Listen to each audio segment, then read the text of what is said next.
Hello, hello, it is I, Win Robin, coming right at you from the Winners Lounge yet again. Welcome, welcome. Greetings, greetings. Hello, hello. So. Was a bit sick. At first, I thought I just wrecked my throat talking, but then I also. I woke up in the middle of the night and I quite felt that it wasn't entirely right, so apparently I was sick for a bit. Admittedly, still have a bit of a cough and stuff going on, but took some like throat stuff, like some cough syrup and one of these little cough tablets, and those tend to help. I also have some honey in case it gets like bad or something, so I have like these honey cups. Need something to like mix them properly in though. You can like mix them into anything, but it's annoying. But yeah. Anyways, I am back and I am finally starting a series I've been wanting to do for quite a while, and that would be Pathologic Classic HD. Yes. If you haven't heard of it, it's a game from 2005, I believe. It's a horror survival game, survival horror, and then like actual like a survival game and a horror game and a survival horror game kind of as well. And it's known for being brutally difficult, let's say that, and it also has quite a rich and quite an interesting story. It also takes a while, and it's brutal in general. So I actually have like done this whole thing before. I've done like all the free routes. I've gotten all the achievements. It took me about 90 hours previously. So might be faster this time, might be slower, but yeah, it's going to be a while at the very least. Yeah, I really love this game, and I especially also love the sequel, of course. The sequel slash remake, Pathologic 2.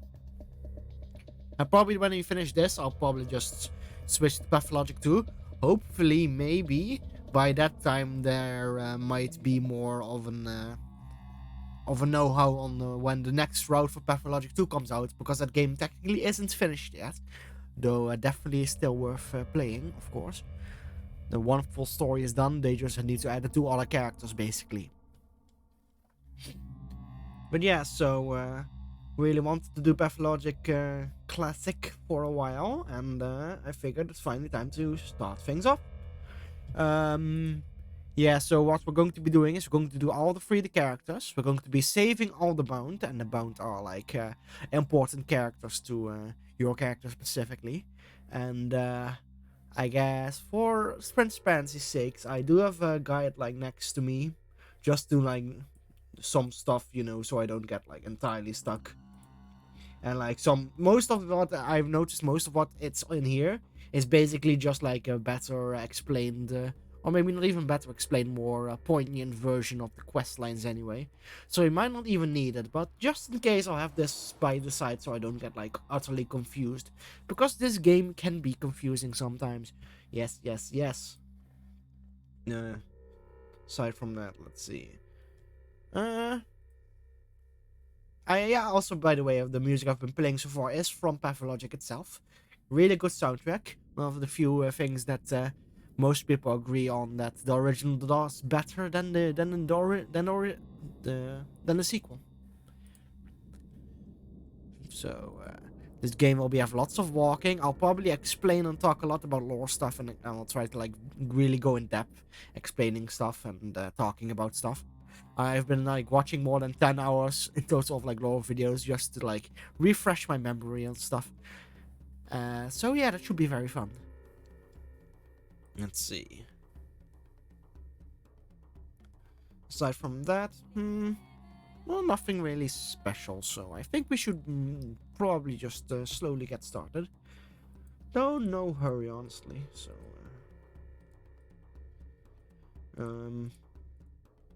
Also, I'm working on a mall for Halloween. I'm pretty sure I said this before, but it's now ready to rig. I already like handcrafted all the art meshes I need to. I just need to put everything into like the formers, and then I can start rigging. So that should be done relatively soon. It's not an overly complicated rig, though there are some stuff that might take a bit of fucking around because I am not too knowledgeable about certain stuff I want to do with this specific model. But we'll see. Aside from that, yeah, nothing really is going on. So, yeah, let's just, let's get things started. Turn off the music here.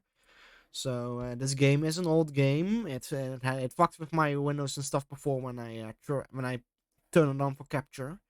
So, might take a bit to like get everything going here. Where were we? Where is it? Here we go.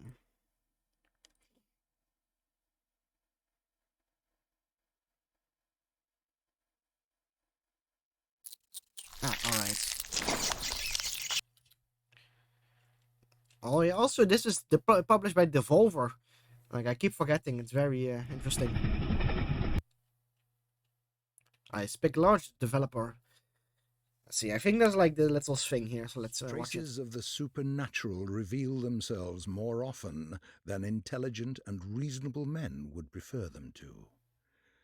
Chimeras, worshipped by our ancestors centuries ago, crawl back into the light from ancient times. The directors of our fate rain ash down on Chimera, us by the from way. the grey heavens. They conceal themselves beneath us, above us, and among us, staying hidden until we muster up the resolve to meet their malevolent gaze. Having been discovered, they appear in the flesh for a mere moment, and then they expire horribly, wreaking havoc on the world that they rightfully see as their toy.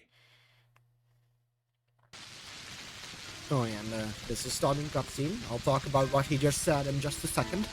It's nothing too vital to remember.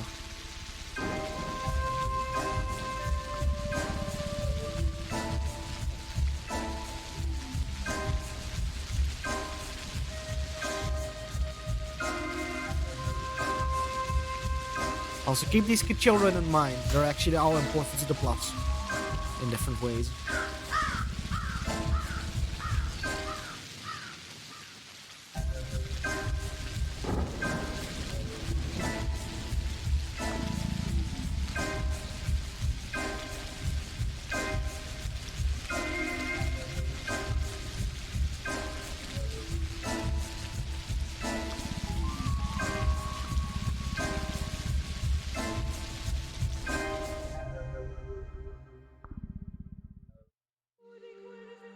Yeah, so welcome to Pathologic. It's already overly verbose, very mysterious, and quite confusing. And that's why it resets that when you quit it out. There we go. So, first, I guess the thing the narrator said about the chimeras, or chimeras more accurately.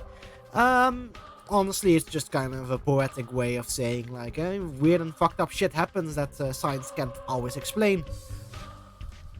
And whenever, like, these kind of things show themselves, it also seems that things also go badly due to some perceived higher power. Yeah. And then we have the doll burial, which is quite interesting. Honestly, it's still one of the more symbolic things that I don't really have a direct link to. So, the main thing I get from it is, so there's a few things. Interestingly enough, burying holes is actually illegal in the town, or like very looked down upon. You're not really supposed to dig holes. Secondly, all the children are important to the plot for some reason. They also aren't actually seen together, usually. So their gathering is quite an interesting thing. And also this part doesn't actually happen in-game, from what I remember. And they're burying a doll in the earth. These dolls will be seen more. And the whole theme of dolls and puppetry and the theater are very important to the game. So, this ritualistic doll burying. my if I would have to guess, is it's kind of, how do I say this?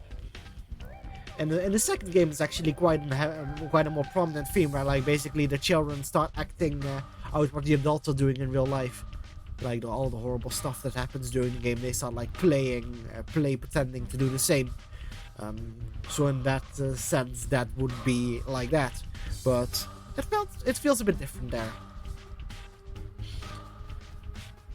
But yeah, I wouldn't pay too much attention to it, at least not to focus too much on it. But it seems to be some ritualistic burial of a doll in the earth. So just keep in mind that those characters will pop up later and will be important, I guess. Let's see. If you'd like, oh, apparently all my saves are gone. Let's see, that's fine. Oh yeah, I guess I am on a new PC, huh? So I guess that may be it. But anyways, yeah, let's just start a new game. And we'll listen to some narration first, then we'll watch a little bit of a setup play, and then we will be choosing our first character. So let's... Oh wait, sorry. It's all about trickery to you? Wherever have you come from? No. I detest trickery. But if we ourselves are to suffer deception, our hands are no longer tied. Where are we? Well, the muscular contraction is there. Means we're already inside of him. This must be one of the ventricles, right here. What a silly place. It's stuffed. So it's not real for now? I don't think it has started yet. Does it matter what it's made of? It's definitely struggling. We need to perform Sectio Transversalis. Cut the wall. There's no other way out. What else is there to do? I know what to do. Those who favor hard logic and direct action are bound to be misguided. Only a miracle can set us free without us having to destroy something. And I can do miracles. Just let me. Will you please be quiet? You're a liar and a thief. Who is going to believe you when you keep lying to yourself? The truth is my shepherd. Whatever happens, I will find answers, and justice will be restored. I will perform the operation. Medica morbo adhibe.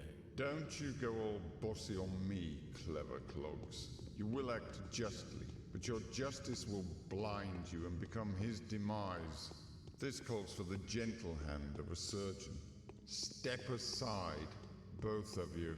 Your gentle hands are used to killing, not giving life.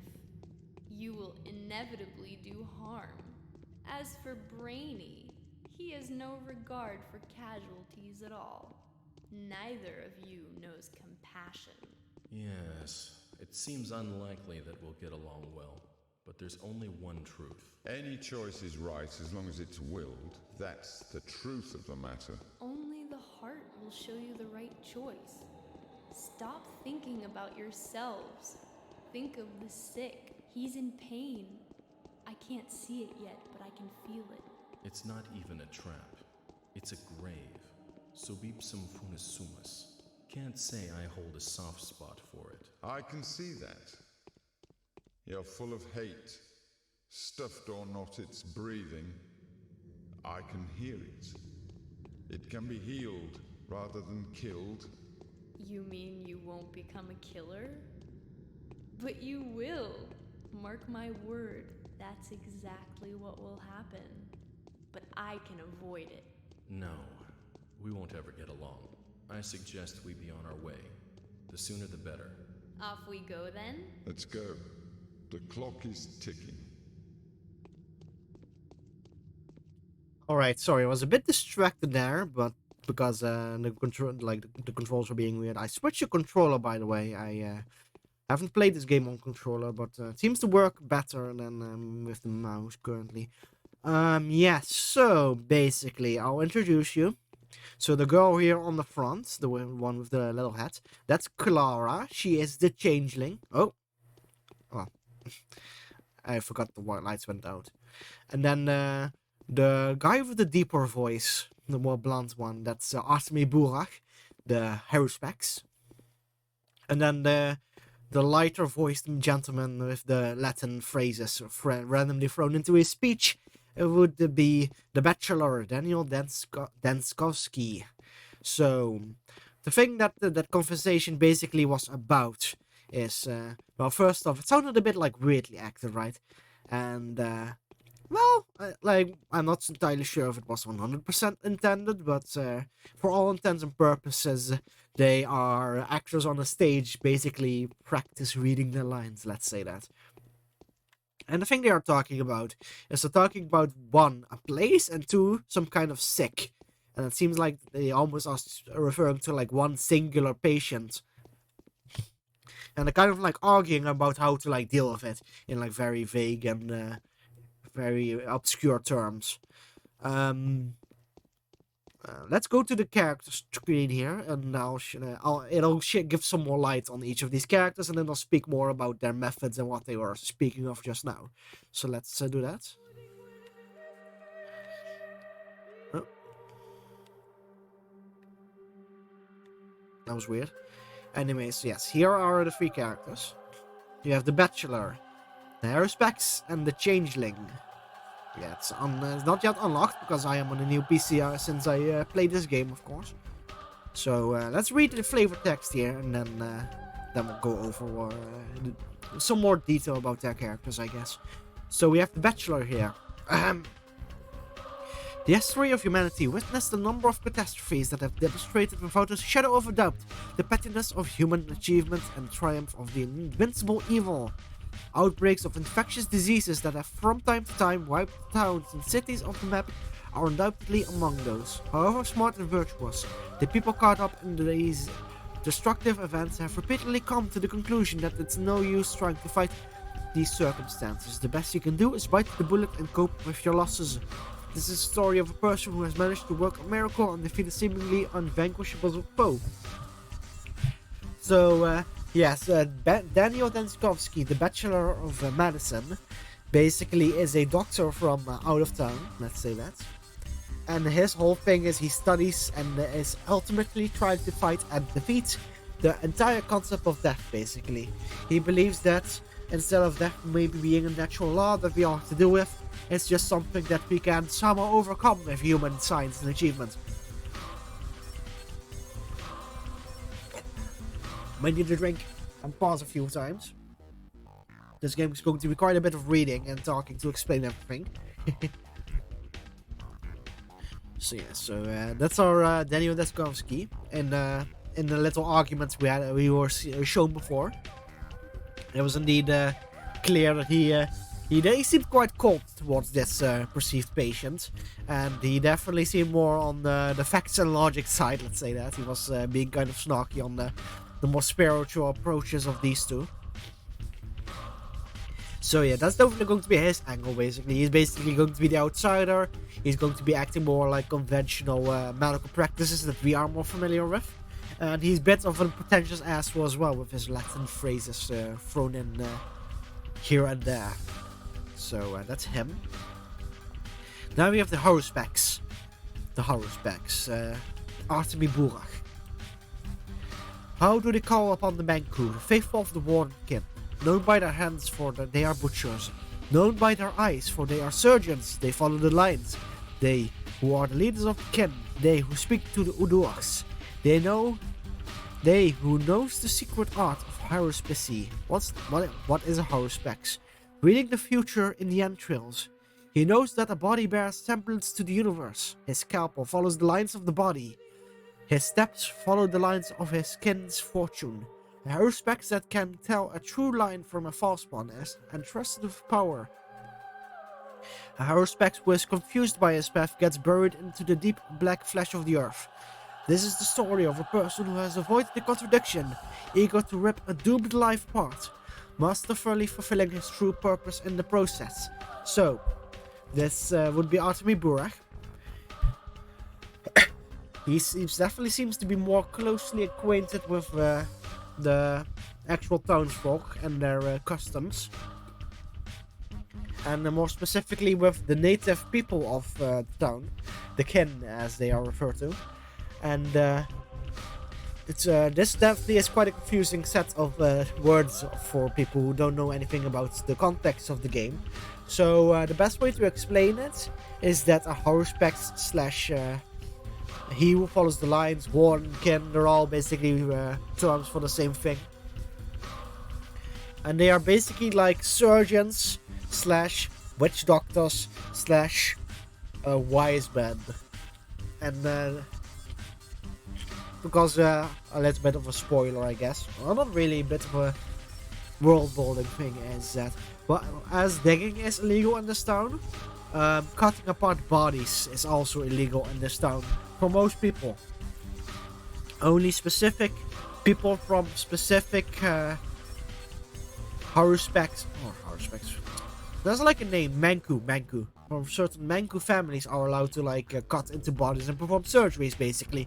And the explanation here is indeed that they know the lines, and knowing the lines is kind of this. How do you say it?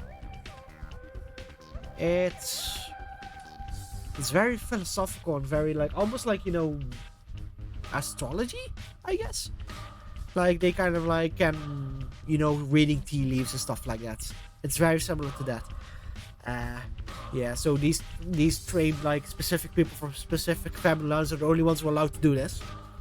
And if other people are like caught doing it, then it's a crime, and they'll be arrested and possibly executed depending on how bad you have it.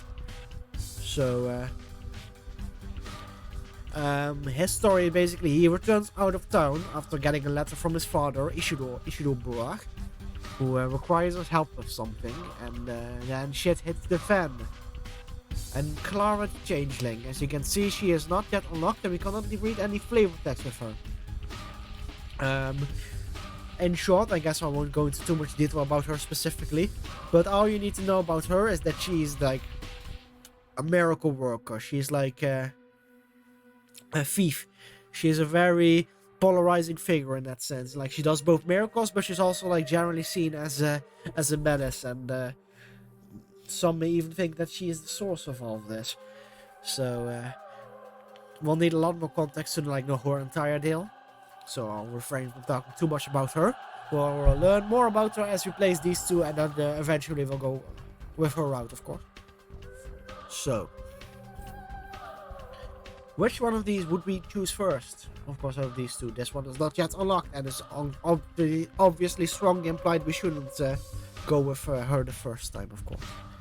We literally can't even. So as I said before, Bachelor is more akin to our first... an outsider's perspective. So he's also the easier to play in general. He gets a lot of support. He gets a lot of money and stuff, and he starts with a lot more of an hospitable beginning in the game. So generally, most people are advised to start with Bachelor, and I would agree with them, even though Pathologic 2, funnily enough, start with Burak here. But yeah, so I'll be starting with the Bachelor. This will also help me slowly guide you into these things more easily than if I started with Artemy here. So yes, let's go. Daniil Dankovsky, a Bachelor of Medicine, was brought here by circumstances most unfortunate. Dankovsky's life work, his theory challenging the existing notions of human mortality, is being harshly persecuted by the powers that be. Suddenly, a letter arrives from a colleague suggesting that there is previous undiscovered evidence which may support Dankovsky's claims. There is a settlement, the letter says, ruled by an extraordinary man who may well be seen as objective proof of Dankovsky's daring hypothesis. Grasping at straws of hope, Dankovsky decides to follow what he believes to be the sign of divine providence. Without further ado, he sets off for the settlement. Late at night, Bachelor arrives in the town. As he seeks room and board, he gets to know a girl called Eva Yan and stays at her place till dawn.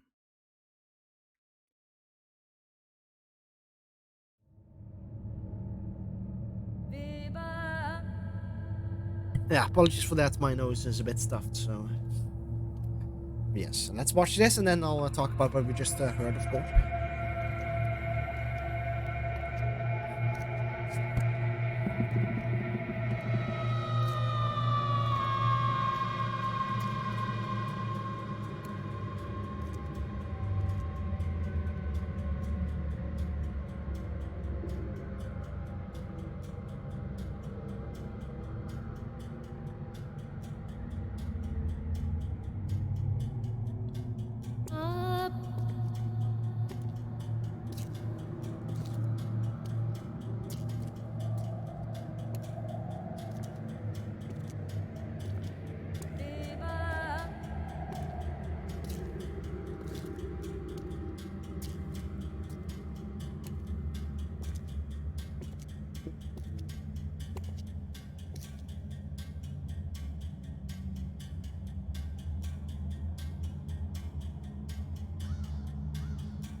Okay, so we'll read this because this probably this adds to what was mentioned in like the starting thing.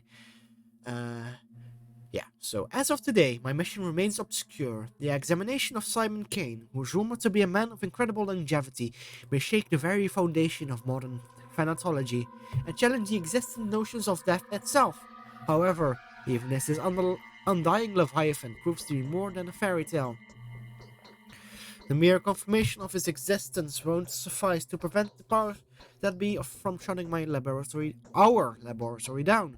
I need to figure out the most fruitful approach. Simon is a well-respected man, and if he mistakes my interest for effrontery, it would be nigh impossible to convince him to help me break new grounds in the field of human vitality. So yes, as I said before, Daniel Danskovsky, he basically runs a laboratory that studies the concept and the fighting of the concept of death.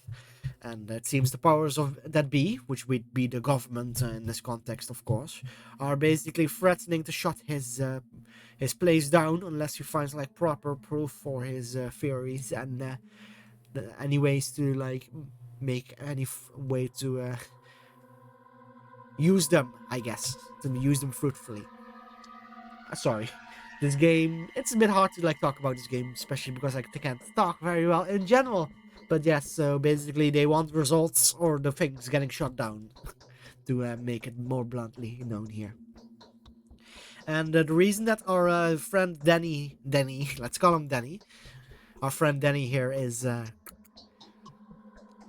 in this town is because there's apparently a man called Simon Kane who's like several hundred years old, but like still like kicking around and like looking good and acting and just having a fun old time for himself. And that's quite interesting for our friend, and it might lead to an outbreak if he is allowed to study and interview this man.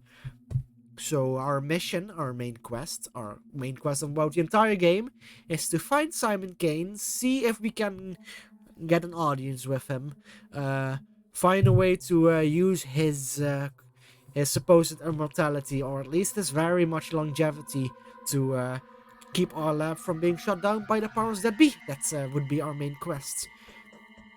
And we're currently staying at the house of Eva Jan, which is quite a lovely young woman. As for the cutscene that we just saw, honestly, it didn't mean too much. It was mostly just to set the tone and to kind of introduce a few more characters. All the characters you like saw staring around as we were like walking to our place were basically like the main city leaders of the three families that we'll be getting acquainted with in just a moment. So yes, as you can see, we have today's quests and other tasks, but nothing else is here yet. Also, let me see if I can switch to like mouse and keyboard now. I think we should probably be fine, but I'll switch back if it gets too bad. Like, basically, because I have two screens, it was like being weird, like going to the other screen. Yes, Day 1. By the end of which the Bachelor finds themselves battling a truly unvanquishable foe. Yes, as you can see. So as you can see, we the game is quite old, of course. Let's see. Oh yeah, we have a lantern. We have a stethoscope here. We can sleep. So, okay, yeah, this isn't going to work too well. So let me just switch controller.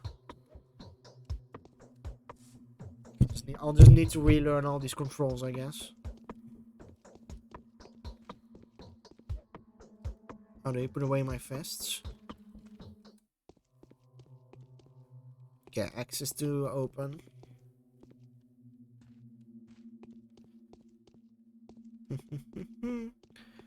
Hello, Eva. Oh, oh, sorry, I have to sometimes like spin Don't you around. think my colors have faded? Sometimes I have like spin around to like make the mouse from going into the other screen. Can we fix that? Sorry.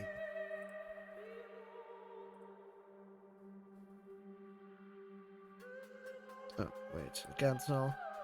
Let's quickly save the game. And then we can restart to hard content.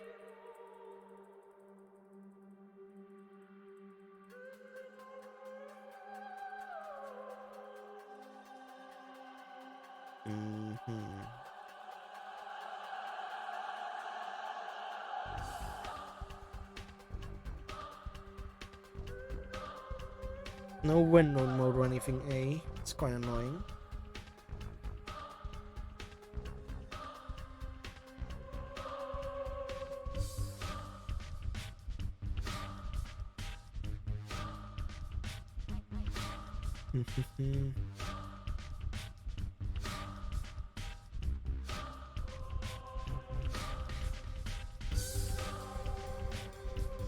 There's our controls. Sorry, let me quickly just Google it real quickly. Pathologic. Screen.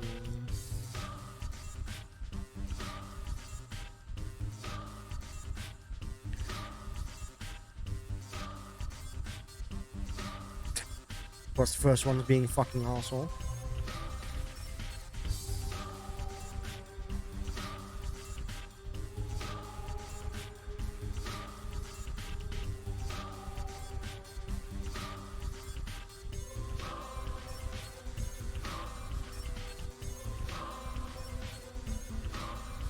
Let's see.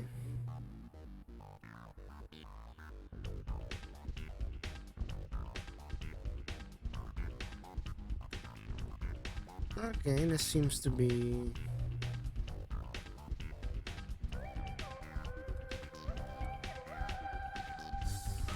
Okay, I found a little program.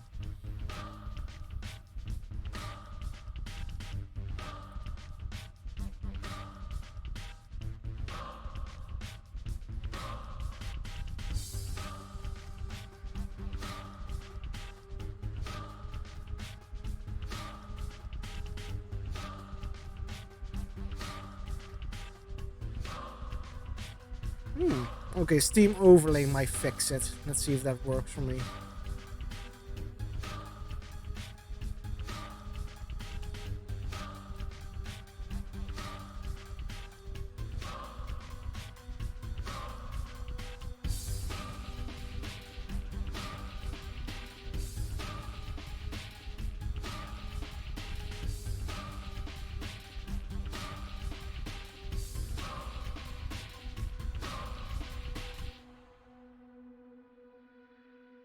Hey, that fixed it. Great, okay. Perfect. Alright. Sorry for that, but it seems it's fixed now. Let's see. Yes. Right. I Hello. had a feeling you would come. Did the sounds from the outside wake you up too? There was a terrible groan, and then something snapped loudly. Let's see. No, didn't even notice. I fell asleep so quickly I didn't even notice. It's like I fainted. So what sounds are you talking about? I think there are strangers in the backyard by the pond. They're unlikely to be planning mischief, but I have a bad feeling about this. I'm afraid to go out to them. I hope they go away soon and stop disturbing our sleep. Why do you think they aren't planning anything foul? Our population is so thin, crime is basically non-existent, especially here, in the stone yard. Sometimes there are pranks, of course. Fights happen occasionally. People are young here, so they often go out at night. But we're a tight community, and now I hear unfamiliar speech. That's not a good sound. I'll go out and take a look, but I'm in a hurry. I must see this founding father of yours. Are you willing to trade the company of a fascinated woman for that of a dreadful old man, even if he is a sorcerer? That's so sad. But Simon won't go anywhere. He has always been, he always will be, even if the moon were to fall to the ground. Please stay with me a little longer.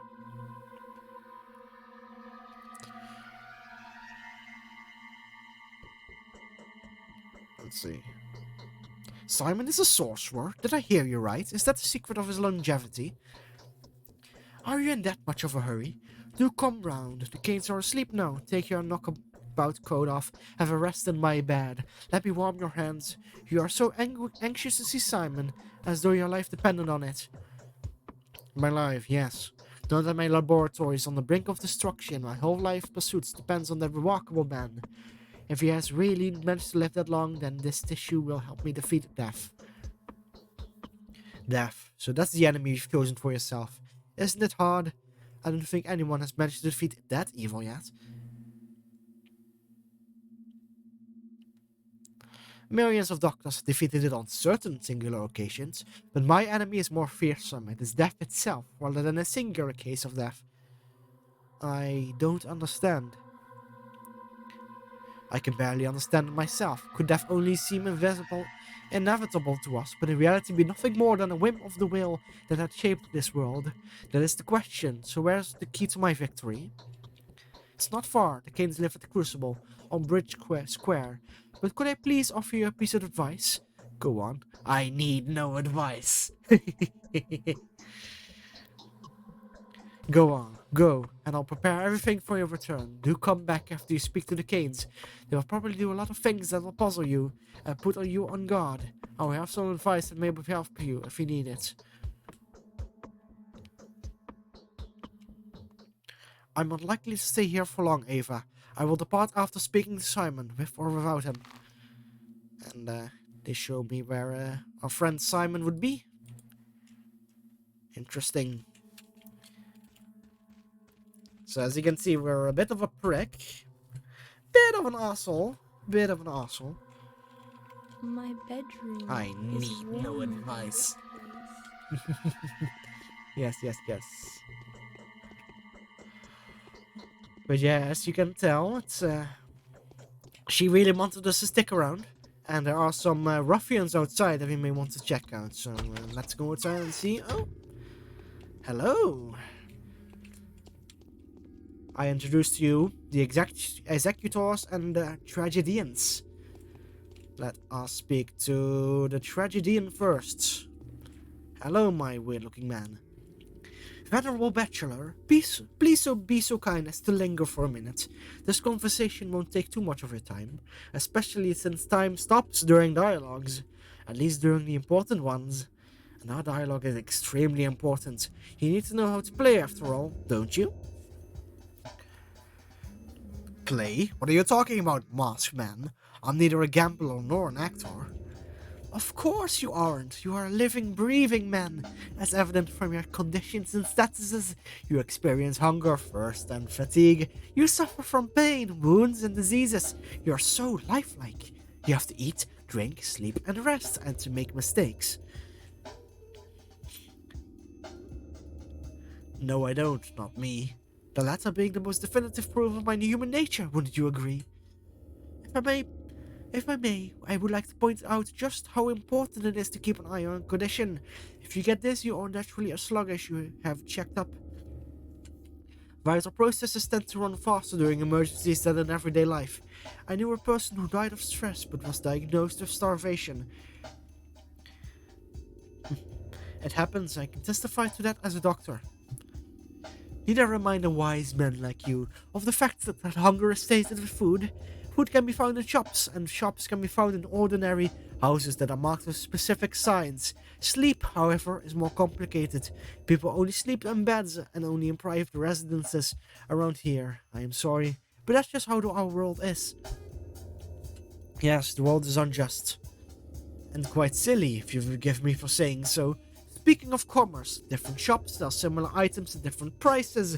Make sure you don't get cheated. People can be quite brazen around here. You can also barter with folk out in the street. Some things may be nothing more than trinkets to you, but others would be willing to part with their life's blood for them. Blood? Yes, blood. It's not my place to lecture you, but if, following your Hippocratic oath, you ever consider easing someone's pain, feel free to just approach them with a suitable drug. You will see their pain receding before your very eyes. The sick fall asleep when not close to recovery, don't they? Or render close to their ultimate rest. Still, helping the hopeless will grant you a good reputation. You'll be seen as a benefactor, willing to part with a precious sleeping draught, or a painkiller for a simple bystander. Anything else? No, not yet. By then, Mask. So, that was weirdly tutorialistic, and it seemed our character was very much responding to it without a hint of fall breaking. So, let's see what this man has to say in the Crow Mask. Yeah, let me drink for a second. Halt! I'm going to have to teach you about the technicalities of the setting, the time and place, and it's non-essential. But that's just how it is. The actor has to be prepared before he goes on stage, or else he'll fall down the aisle or stumble upon the prompt box. That would look mighty silly, wouldn't you agree? You're going to have to teach me? Aren't you forgetting your manners? My manners? There are different manners of life and thought. None of them mine. If everything goes awry, you'll get a chance to witness each of them. That is something you should probably try to avoid. As for now, please forgive my rudeness. I'm in a special position here, and so I have the right to be blunt sometimes. And who are you? I'm an actor in a tragic mime show. That's unimportant. Will you listen to me or not? I am listening. Time flies by. It can't be stopped or turned back. Nights follow days, which are then followed by nights.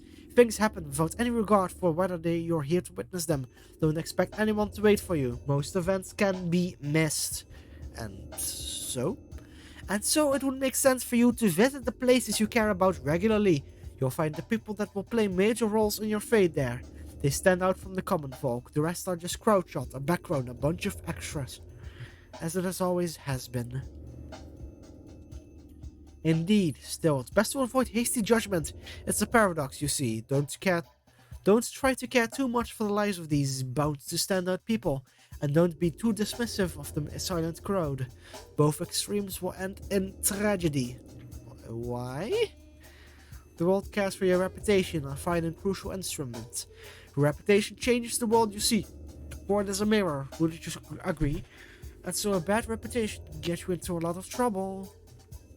For example, oh, need I describe? You've got a vivid imagination. Everything changes, from mystical aspects to mundane things like the people you need treating you badly, how many enemies you've got, how high the prices are, how bad your dreams are, lots of things.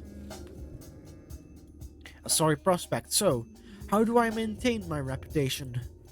Really? How is that even a question? Same as anywhere. Thou shalt not kill, thou shalt not lie, thou shalt not betray, do not steal, do not covet, do not be an asshole, do not get caught. The rules are the same everywhere. A truly selfless deed, like risking something for thy neighbor, or even a person who lives quite far away, can help in a dire situation. I see. Really? Good for you then. As for me, I can't see anything in this mask. I have no idea what's going on. Anyway, don't get too worked up about human lives, and don't put too much stock into another's words, mine included. He who trusts everyone is asking to be deceived. Yet he who trusts no one is deluded. I know that from experience. Oh boy, so that was quite a bit. So those were indeed, as I said before, the tragedians and the executors. Let's have a drink. Oh yeah, we need an empty bottle. The drinking from those things was like from the new game.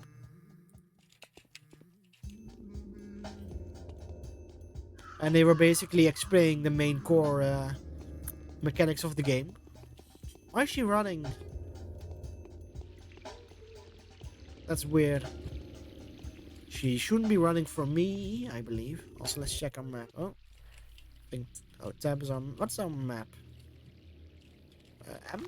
Yes, M. Yeah, see, we're going in the opposite direction here, so let's head back.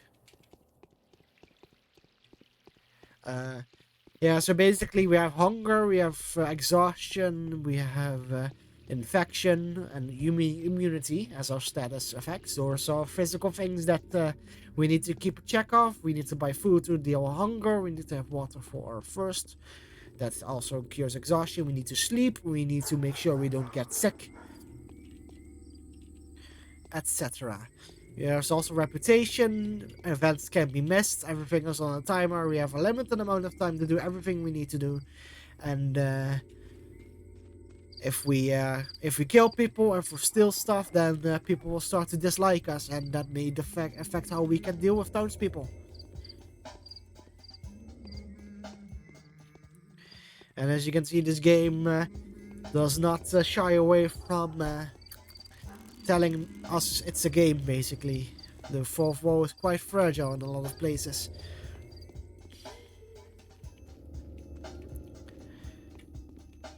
But yes, we cannot run, by the way, so this will be the pace for the entire game, and there will be a lot of walking. Let's see.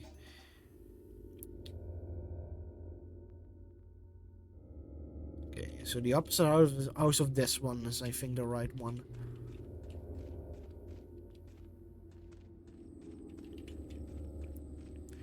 I'm pretty sure I recall the door being like on the opposite end here.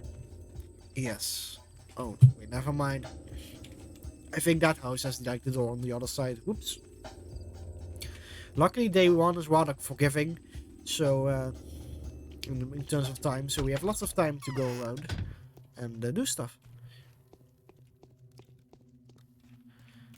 Hello, Tell me what Georgie you Kane. want, and I will tell you who you are. Alright, let's take a ring.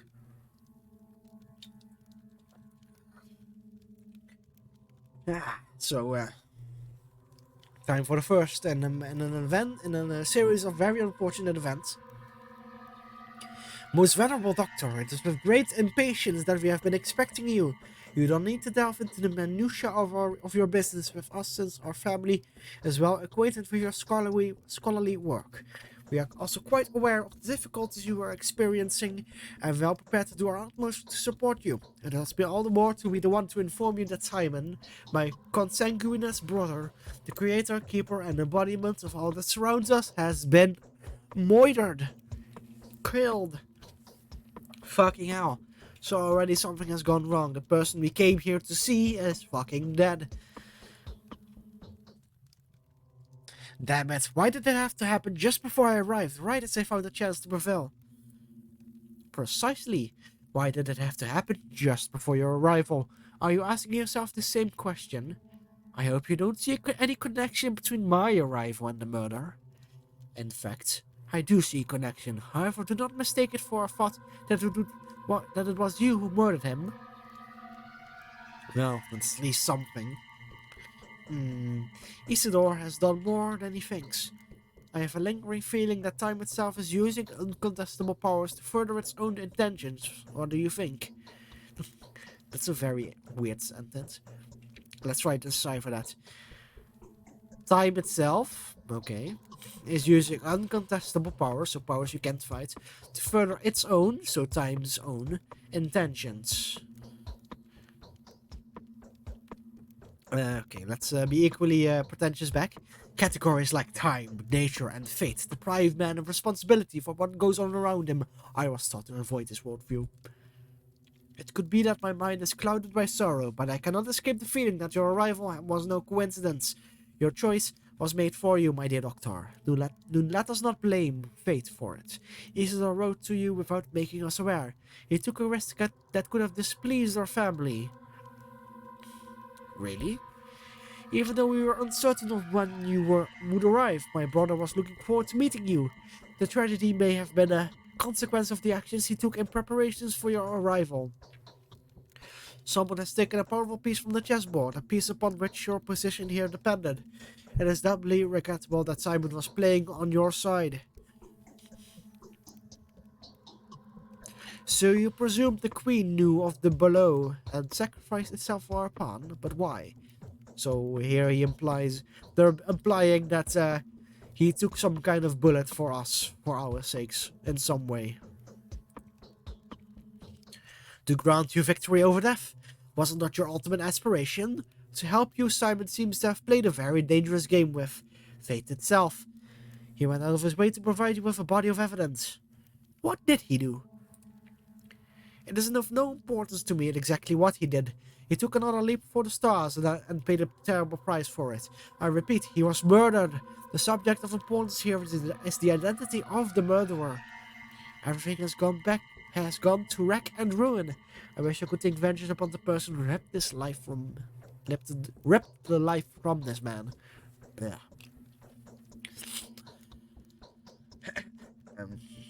Do you want to help us, Doctor? Find the murderer for us. My brother Victor, who is in the wing next door, who shares some of his thoughts on the matter. Help us and your reward will not disappoint you. Let's see. Indeed, it seems there are too many coincidences. Your brother's murderer can just as well be called the murderer of Bachelor Lentkovsky. I will help you in every way I can.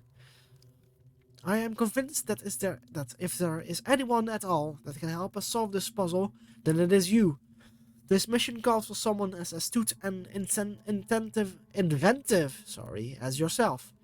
If Isidore was an instrument of fate, then Simon's murderer is the message that fate intended for you personally.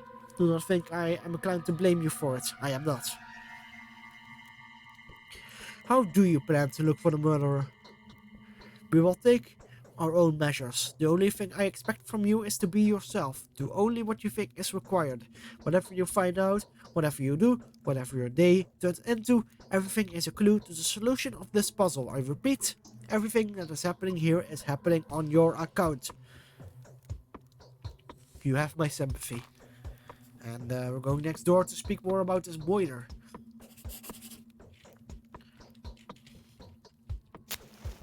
Let's see. How do we do journal again? L. So this is the letter that we got sent to us, I believe. Isidore Baroque's message. My dear Bachelor Datkovsky, it was most disconcerting to learn that the powers that be have their intentions of shutting down the laboratory that owes its fame largely to your own research in the field of phanatology. Is it true that your detractors have branded your studies as scientifically stillborn? Rejoice, Bachelor, for there is an observable case that will bequell the obscurants that reject the research of death, aging, and necrosis as a subject that lacks academic viability. In this case, were you to document it, would go a long way towards restoring your reputation as a scholar. The subject in question is Simon Kane, who has ruled the town where I live for as long as I can remember. This man's longevity transcends the boundaries of what is plausible. It is phenomenal, known as, and I struggle to give an explanation of it with what scientific means I have at my disposal. Make no delay. There's a sensational discovery to be made here. A breakthrough that would only save your laboratory, but also revivify your studies and greatly increase your scientific renown.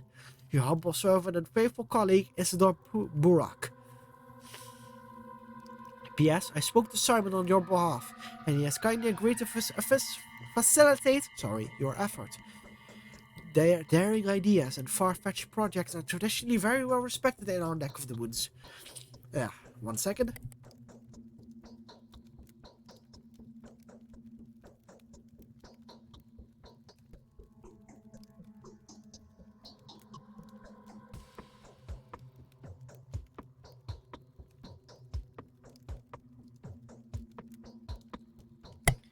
Yeah, there we go. So yes, it seems that Simon has been killed right as we arrived, or right before we arrived. Which is quite the issue for our whole plan of using him to, try and fight death. But, maybe we can at least find the killer, or at least, like, get something out of this. Perhaps even an autopsy would be enough to get some kind of evidence. But yes, so right now, the main thing we can do is to go to Victor Kane, right next to us, and discuss the details of this murder. Because we basically know nothing right now. So let's see if he knows more about the specifics. What is this? Oh, okay. Hello. I fear that Simon's death is a symbolic event. The famous Dr. Danskovsky. Your arrival is a great honor for us. Victor Kane, at your service. Daniel Danskovsky, at yours. I foresee that the things that have become ordinary for us will probably make you feel uncomfortable and disturbed. I would like to compensate for that impression. A small community has fallen out of the loop. Time leaves us behind. Hello, Daylam. Hello. Yes, there has been a moider already, and exactly the person we came all the way to the shithole to talk to. But let's see. It seems already this man is apologizing for the confusing bullshit we're about to experience for like the good amount of 100 hours. But let's see what he means. Hello. But yes, what do you mean? I mean, the traditions, games that we play with passion will most likely be of no interest to you. The people you meet here may seem eccentric, naive, or even somewhat deranged. Please take it easy on us, don't judge us too strictly. Ooh, blue cheeseburger. Sounds interesting. Not my cup of tea, but I'm sure it was lovely. I will do my best not to disappoint you. Who is it walking upstairs? How can I help you? Georgie has told me everything. But he has to say he told me very little, but it was enough to astound me. He maintains that you can provide a more detailed account. So you have agreed to help us? I have. May I ask why?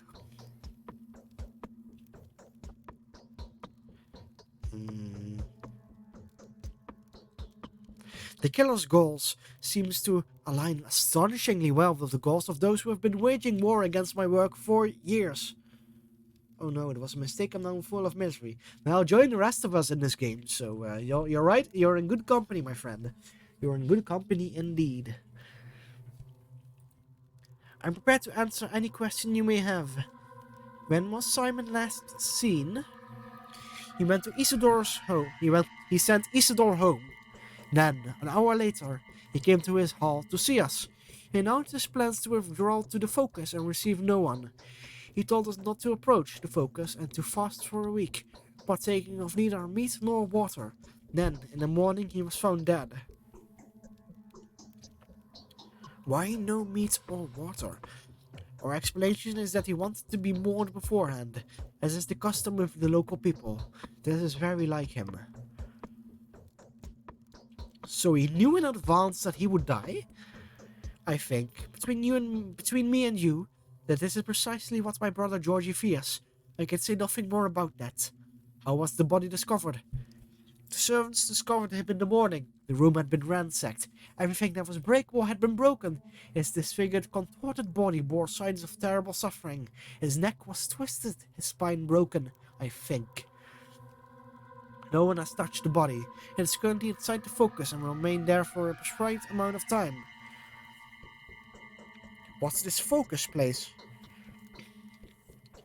It's hard to explain. It's his study, if you will. An extraordinarily spacious creative laboratory, almost perfectly sealed off, except for the door that was visible at all times, metaphorically speaking. I don't understand. It's like an equation or a mirror puzzle. Anyway, the murderer could not have been hiding there, take my word for it. Well, Simon did get in there somehow. He could perform far more impressive feats. There's a reason why By the whole town reveres, I mean revered him. Alright. Tell me honestly, dear Victor, did Simon exist at all? Bravo, Doctor. There is indeed a spark of genius to you. Alas, yes, he did. Alas?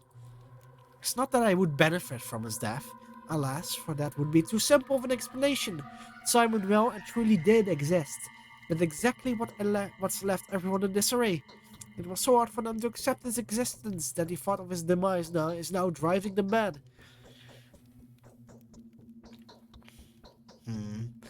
You're all his heirs.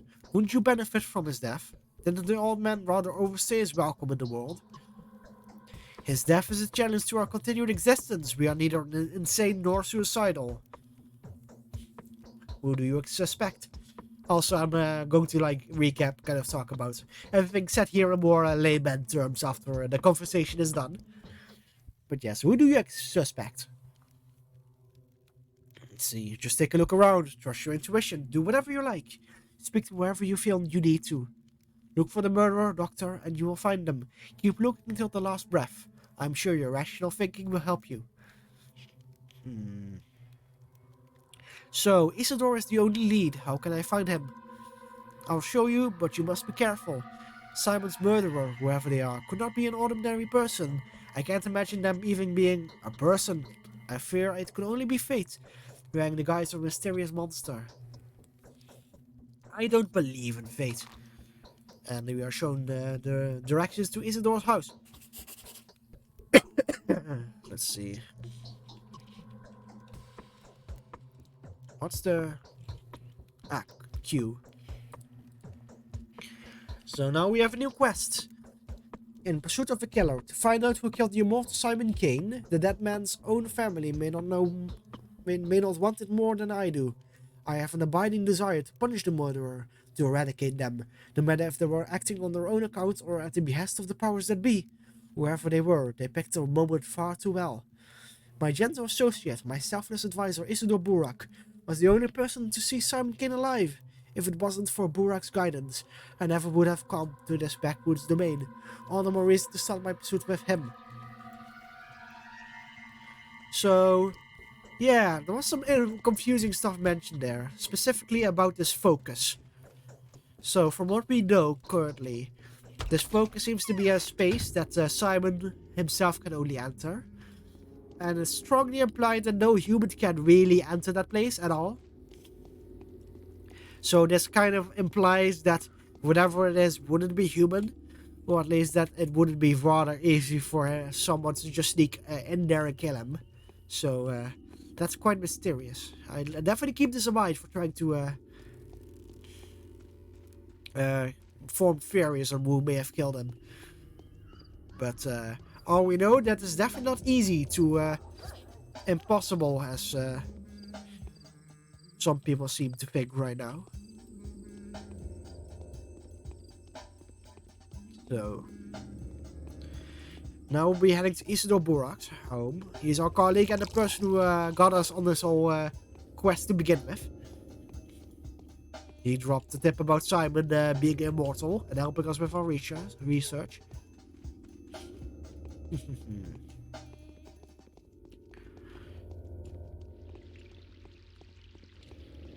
Yes, currently we're just going to be walking, and on our way we're going to be going for every trash can we have. Woo! Hello. So let me showcase the first case of bottling. Oh, how ferocious Mother Nature is! For 'tis a wrath that has to be withstood.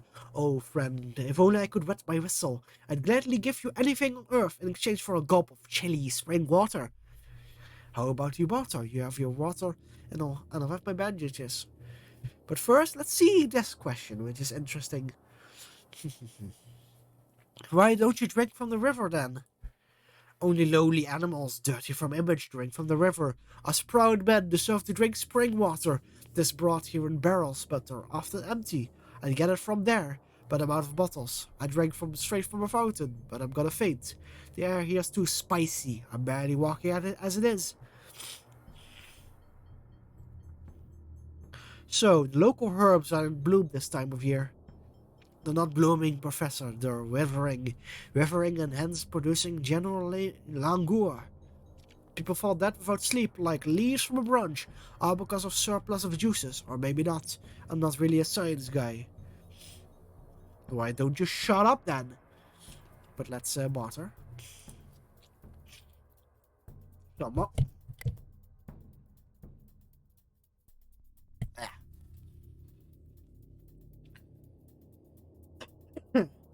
So yes, it seems the local flower life is making survival quite hard in this town.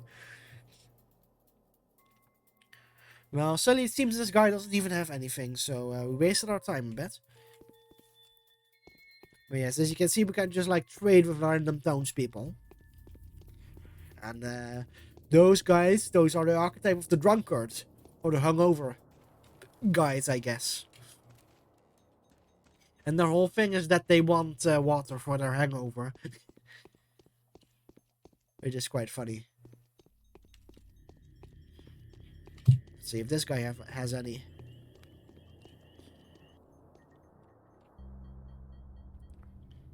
Yeah, see. Okay, this is a tourniquet. And it says price 5. And then, see, this is all blacked out except for, like, the water. And water is price 1. So, I trade 5 water bottles for 1 touring cat. Which I don't think is worth it, so we'll decline. But that's definitely a good way to get bandages quite cheap, because they're going to be quite expensive if we try to buy them with money. And we rather save our money for more important stuff. By the way, where are we going? Okay, we're roughly on the other way here.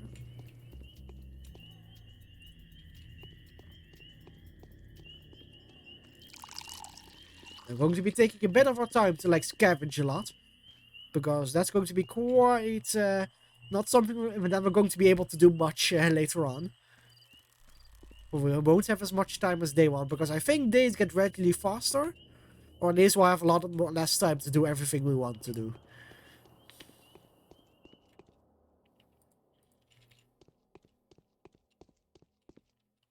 Yeah, so every trash can will be searched. Let's see, how do we want to move?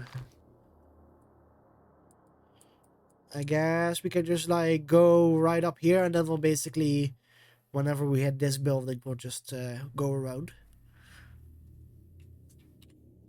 So like this? Yeah, like that. So yeah, so far we're only finding water bottles, which is the most common thing. Yes, this is what it's called, the hobo economy, which is vital for your survival in Pathologic. And the hobo economy basically means different people like different trash, and they'll give like items that are worth much more than you'd be able to sell the items you trade them with for.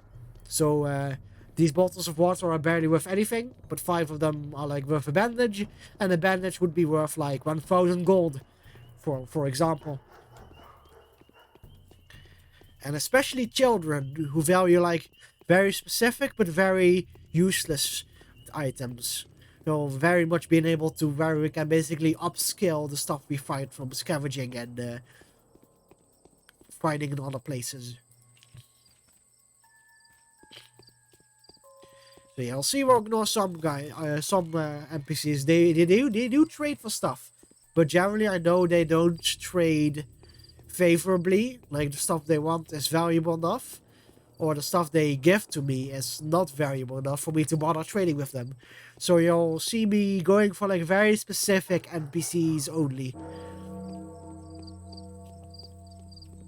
Let's see, how late is it? Can we see? It's 8 a.m. That's fine. We have till midnight basically. So we have 14 hours left. Let's see, we want to buy needles, because needles... The local children really like needles for some reason. They like anything sharp, they like nuts, and some specific children like specific things like flowers. Well, others take like scissors, for example, the teens especially. Where are we? We're a bit farther away than we're supposed to be.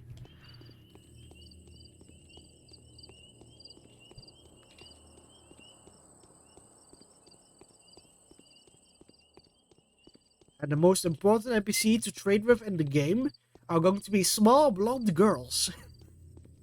Because they have the best item in the game that you need to get the good endings, basically, or at least, yeah, the good ending and all the additional endings.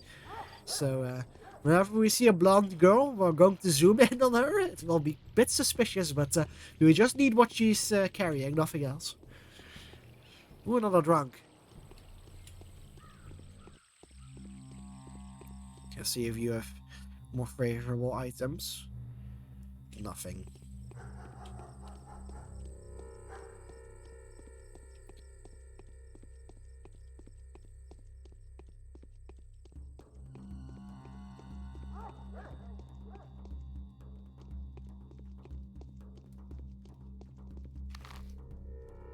Okay, we're almost there. Let's see, let's meet this Isidore Burak fella, who seems to be a very trusted colleague of ours, as was mentioned before.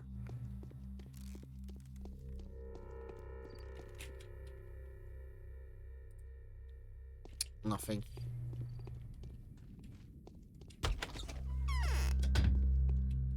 Do you have anything worthwhile? Not really.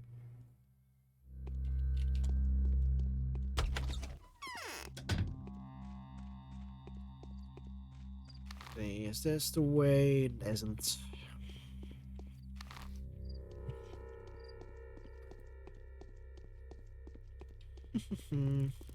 Yeah, I think there. If you go inside here, then we're on the right track.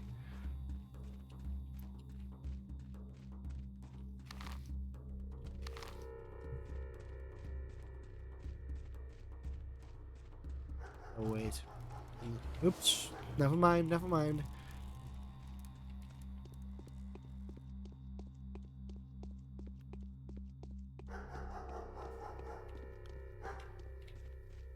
Here we. Come on. Well, I played this game for like forever ago, so sorry if I get a bit lost. This town is very confusingly built. We may have to walk around here actually. So maybe I was like on the right track anyways.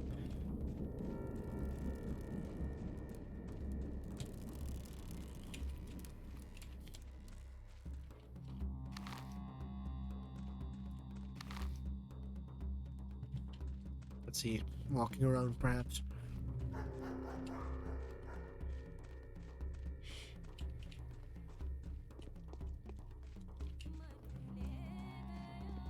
He has guards? Interesting. Ah, come on. Really? A foul murder occurred here in this night. No unauthorized access allowed. Inspecting the crime scene is strictly forbidden until further noticed.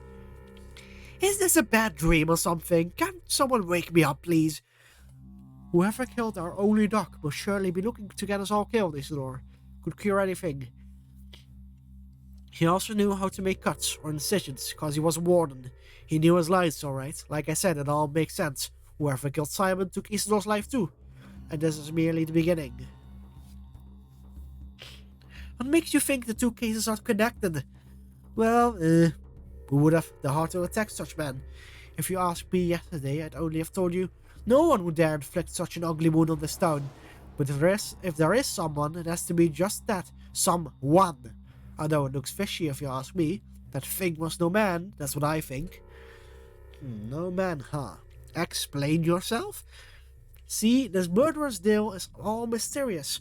There was a talent stuck in the victim's chest. Go ahead, bend your arm at the elbow, good sir. Yeah, like that. There you go.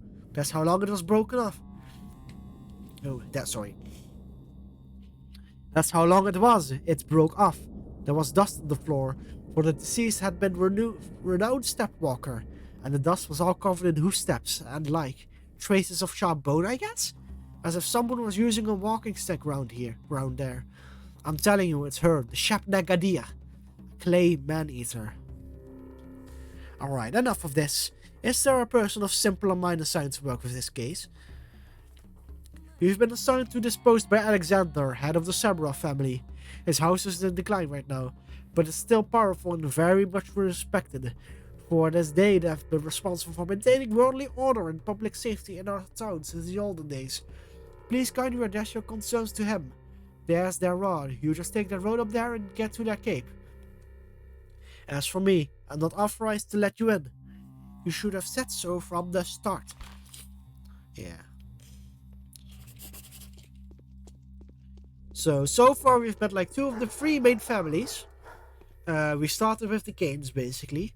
The Canes are like the spiritual / religious leaders of the... Oh, fuck, what's this? Before we go there, let's... So the Canes are like the spiritual leaders of the town. And now the Samurovs are like the law and order, like the cops of the town, basically. They uphold the law. But what the fuck is this? What? That's a person, isn't it? Alright, dickheads, what the fuck is going on here?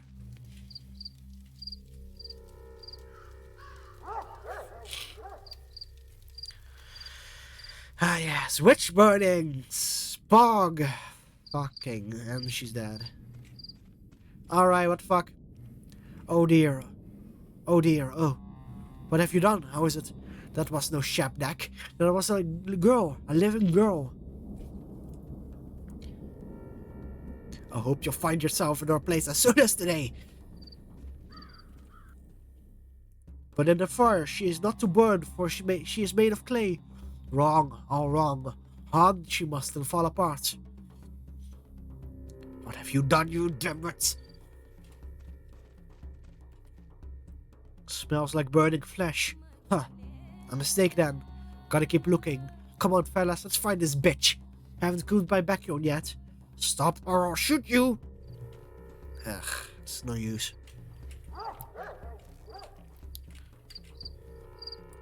Oh, there's bullets.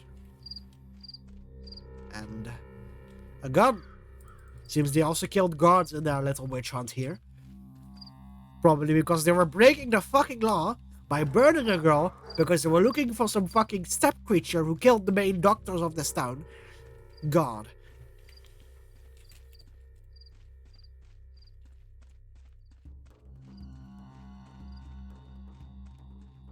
Yes, the NPCs are quite unsettling. Anyways, we need to move. We need to move out. So we do have a gun at least. I need to switch weapons again. Yeah, let's save the gun for now.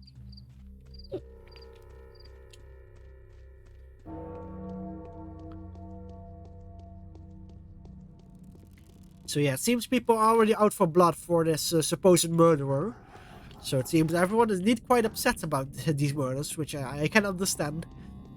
It seems to be like the main doctor and like the main spiritual leader are like killed.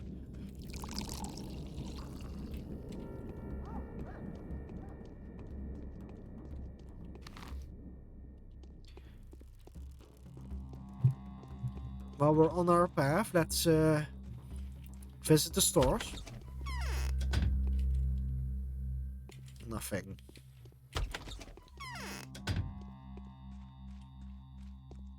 He only sold oil. We don't really need oil. It's a waste of money. Ooh.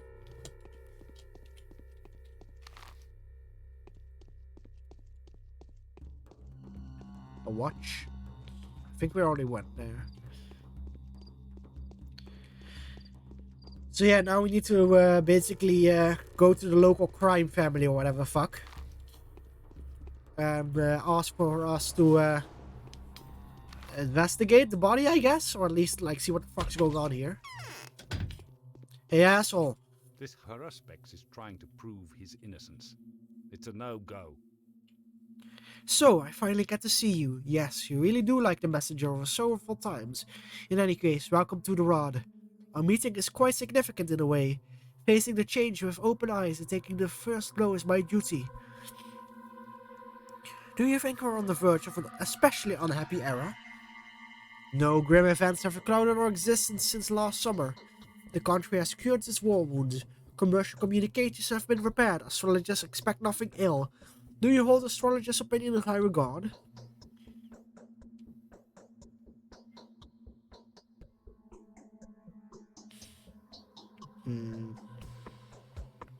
Who do I have the pleasure of speaking to, sir? Just ignoring his whole thing. I am a ruler. Astrology can be very curious, but I cannot allow it to influence my decisions. I have to act according to factual circumstances. Would you agree? Definitely. I will restore the order here, rest assured. So you have come to meet with Simon, haven't you? What can I do for you? No.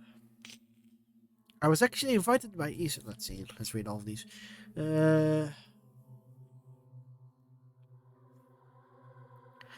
I was actually invited by Isidore, so I came to meet with him first and foremost, but now it turns out that he's been murdered, yes. Looks like the murderer's always one step ahead of you, doesn't it? The same one that took Simon's life too. At least, that's the conclusion suggested by the information at my disposal. Same pattern, same signature. Were there any traces? Look, I haven't been there myself. I'm quite content with interrogating suspects, especially since we already know who we're after. You can join the hunt, by the way. I can describe his features. Who is it then? You wouldn't believe it. It's his own son. The fellow came back after being away for quite a while. His father had sent him to study surgery when he was but a greenhorn. Quite a lot he has learned, huh? A wandering scholar turned evil to the bone. All of that just to grab the inheritance. Wait, how did you figure that out? In all honesty, it's hard to explain that to an outsider like you. Do you believe in such a thing as clairvoyance, Bachelor? No. Well, should you get to know my wife then? Or better yet, those who have already had opportunities to witness the power of her prophecies. Former doubters first and foremost, rationalists. She's got something to say to you too, by the way. So your wife called out Ishido's son specifically? Not specifically, no. But it all adds up. And the circumstances of Simon's death makes you wonder too. Isidore's sons arrived here last night. The timing speaks against him. It even matches the time it takes out to get from the Crucible to Isidore's house. That's not enough. I have to take the investigation into my own hands. Is there anyone who can be of help to me apart from your wife? There are very few good analysts in our town. Everyone is more or less superstitious here, except for Yulia Luchireva, perhaps. A most level-headed and reasonable person, the only person to remain skeptical about Katerina's talents, too. Without a shadow of a doubt, she has her own picture of events. She always does. What is this Yulia? She came here with an engineering team when the town was being rebuilt. Did logistics or maybe communications, not sure. They said she's a true expert in her field. Smart, yes, a polymath. Then the team left, but she stayed. She has my respect, but not my fondness.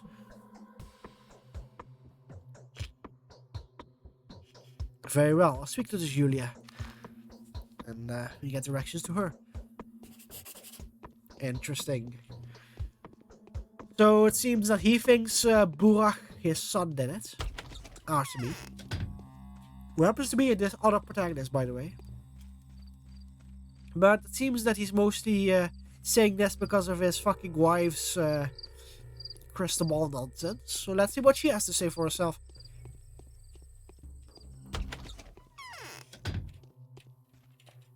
Simon, to tame his impertinence, Earth had disgorged a monster from deep within its bowels. The only proper way for a duel to end is with the death of one of the fighters. That's what battles are supposed to be. Any conflict that has two sides inevitably turns into a battle of good and evil.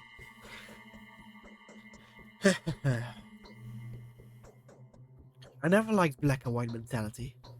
I'm not speaking metaphorically or metaphysically. I'm talking about a very particular battle. You are one of the combatants, Bachelor.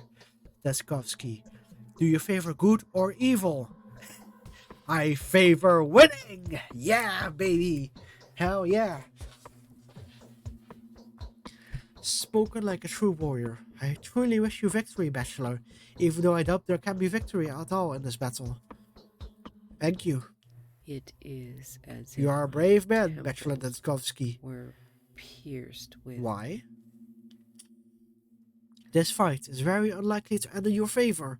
Does the clay and the bone man-eater leave traces of the kind you've witnessed? It's only a spell, an illusion. They just prefer to see it this way. It makes it easier for them. What man-eater? I'm sorry to break it to you, but you will not have to fight on to the death, even if it were a metaphor. The ending is still unambiguous. Oh, you will have to fight to your death. If you don't find out what happened before nightfall, you will die. How do you know all this? I'm clairvoyant. What's the nature of your visions? Let's see. This should not be our primary concern at the moment. You should concern yourself with the number of minutes you have left. And that number is dwindling. I don't throw predictions around. Others will tell you how often they have come true. Do heed my words. Time will tell. So she seems to think that if we don't solve something specifically before midnight, then we will die. Very specific. Anyways, give me 1 second. I need to put something on. Let's see. Let's pause.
Ah, there we go. Oh, hey, Yalamoth.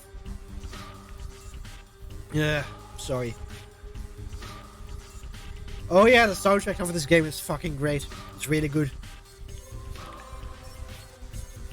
You have to hear some of the sounds later on, but yeah, specifically this one is kind of a banger.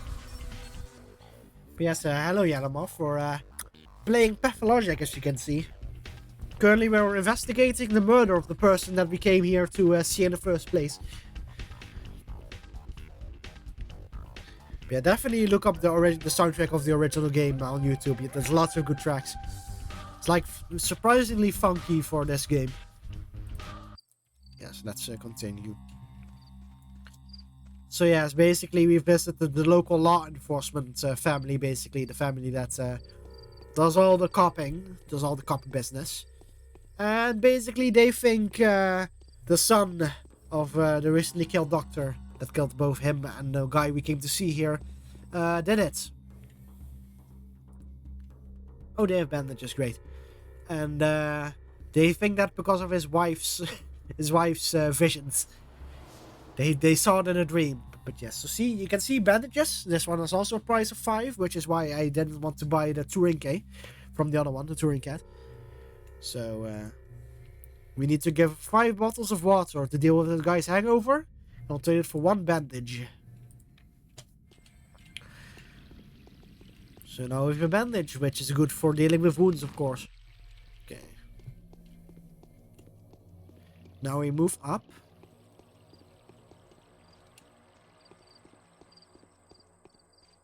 Yeah, he's quite ominous. These models are quite interesting looking for a lot of them. Oh, let's quickly speak to this guy.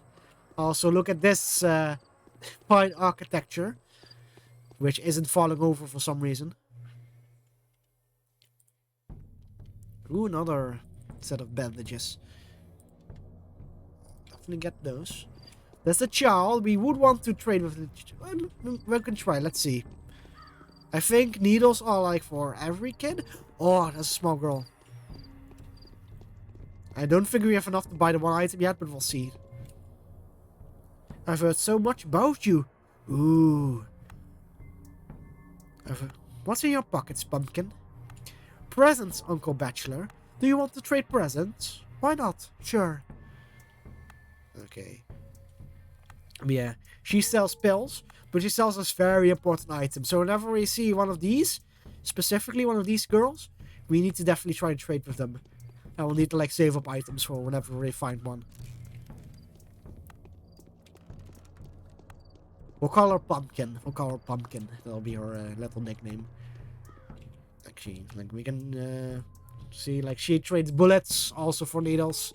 All the children like needles. I think he also sells like bullets and stuff. Let's see. Yeah, he also sells bullets.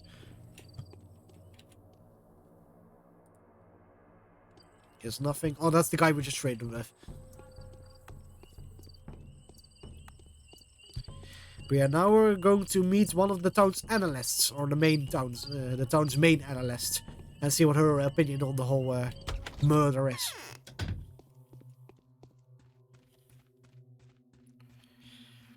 Hello, This Julia. girl is a changeling. She's not the murderer.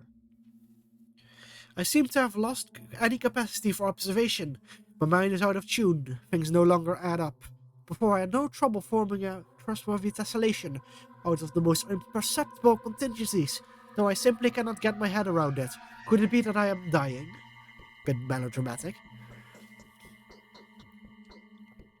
The step air is way too thick. I think that's what causes it. Oh no, Robot Divineria is the blossom I grant you, but then it blooms every year. Every year the sap is filled with stupefying vapors. The issue I am having, however, has nothing to do with the fatigue or perplexity. It's just that I've lost the ability to make distinctive events coincide. Everyone has that ability. You don't seem to understand what I'm saying. Let me elucidate. A single word someone utters may precipitate the birth of their own murderer. This line of philosophizing is barely an intellectual novelty, and is particularly relevant in our neck of the woods. I sometimes feel like I could touch the notions of cause and effect with the tips of my fingers, but now I am being tedious, I reckon. I'm sorry to say, but yes, you're a bit tedious. What? What the fuck was that even? So, you have traveled all the way here only to find that both people you wanted to see were brutally murdered. Is this how the story goes? I do hope that your visit is not in any way related to these most unfortunate circumstances.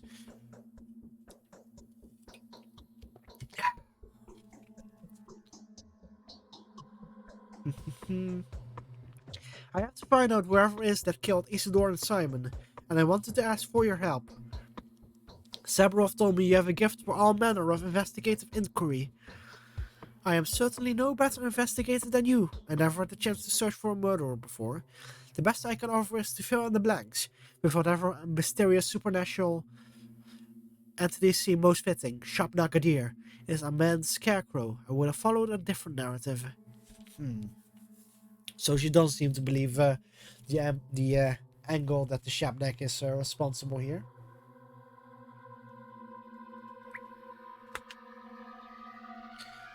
What kind of narrative? Consider the circumstances of his death.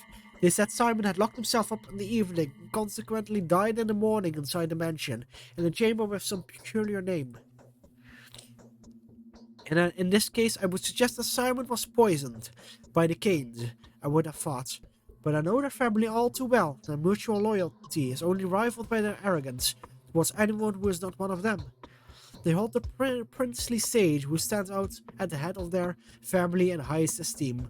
They believe that a single dishonorable act will tarnish their name for generations to come. I doubt any of them would have stooped to this, no matter whether they wanted to or not.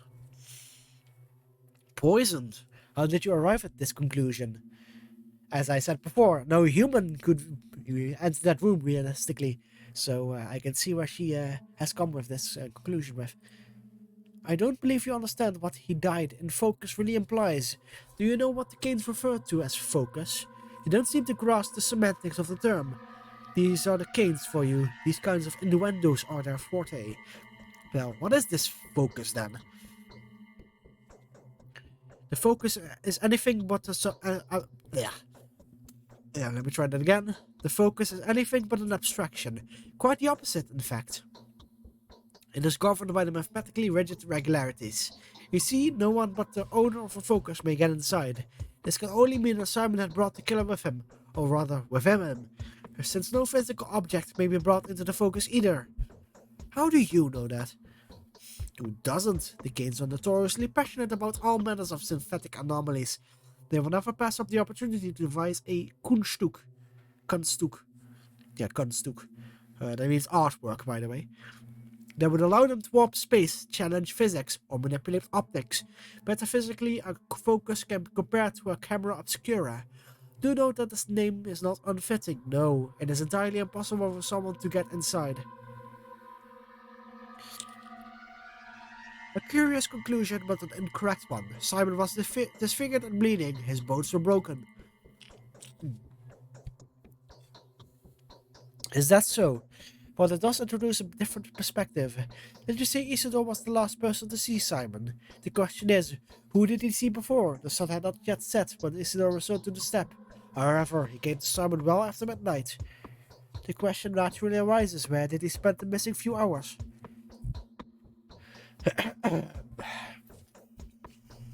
That's why I'm trying to trace Isidore's steps. I want to walk the same route, don't get me wrong though. Was Isidore seen by Soborov by any chance?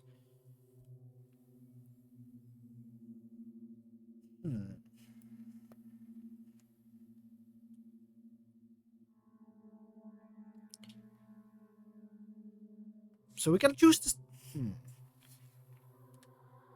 Let's say he was. Alright, let me suggest then that while he was in the step, or he saw or learned something that he wanted to report to all three ruling families. In this case, either of the Olgimsky family should have been on this initiary, especially since Burak was one of their own men. Really? Definitely. The Bull project, from abattoir to the railway, is controlled by the Olgimsky family. If Isidore's discovery had anything to do with the kin, Isidore would have certainly related to Vlad. So do make sure to pay a visit to the lump. That's the name of the Olgimsky mansion, another fitting name, wouldn't you agree? Thank you, Yulia. What would I do without you? So, she thinks that he was poisoned, and that's how he brought a thing that killed him inside with him to his focus. But she indeed seems to be impenetrable for people and physical objects. But it does not explain why he was so disfigured. So she now directs us to someone who may have possibly talked to Isidore, with that being the head of the third family we haven't met yet, which are the Olgimskis, who control the trade basically in the city, specifically the trade of meats, the meat industry. But that's the main export of the city, so they basically are the de facto capitalists of the town that do most of the commerce.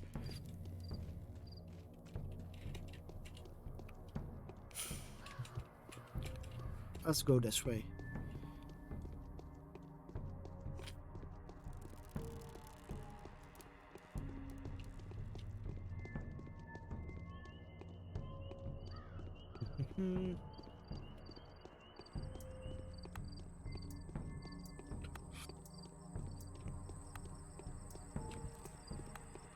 I'll see. I said before that we have to like talk to Pumpkin a lot, but the thing is that we don't have nearly enough to like trade anything useful with her. Let's barter, lad. I have a lot of curious things. 3 for the watcher. That seems fair.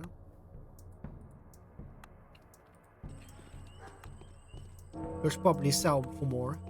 And you might need them. So those were like painkillers and drugs to help cure disease. Well, to lighten disease.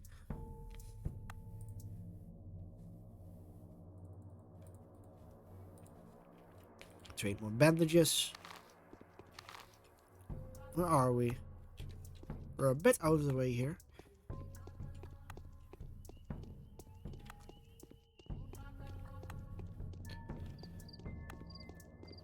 I'll talk to a pumpkin if we see her, but If I'll be quite upset if she does actually have the item we're looking for.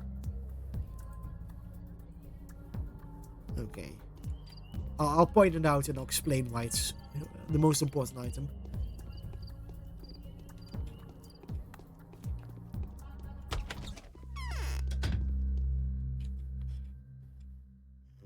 Nothing.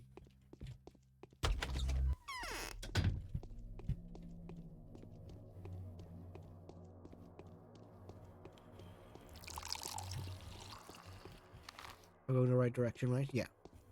Quite close.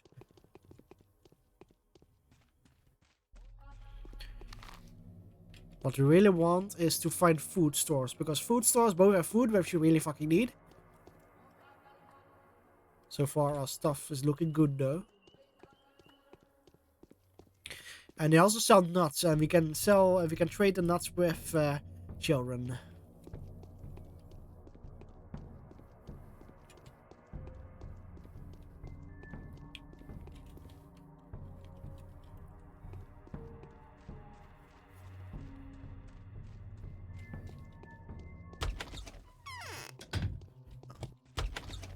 Wrong. Sorry, wrong Vlad, wrong Vlad.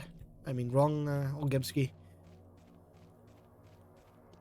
There would be a wrong Vlad though, but he's not here. Hello, my lovely, handsome fellow. Punished for this sin. Ah, Bachelor Denskovsky, of course. Who else could be so dapper? I've heard quite a lot about you. Have you taken a look around? Be sure to check the state of the industry around here. We have our own ways.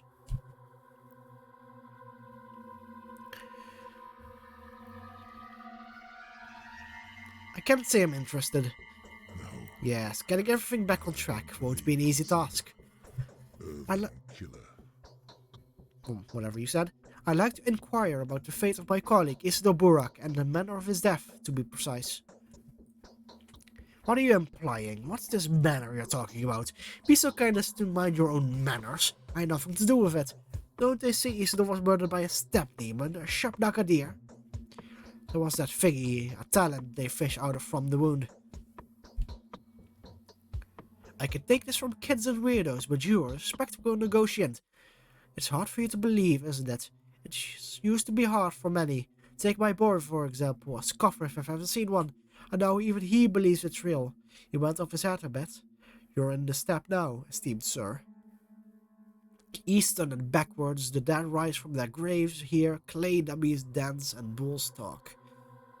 Does he know the steppe well, that son of yours?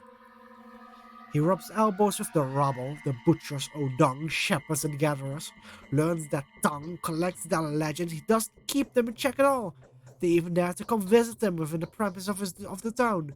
If you see a worm creeping through the streets, he's definitely looking for my son. You call them rebel? They're dangerous, they're aggressive, and they hate everyone who isn't a steppe person.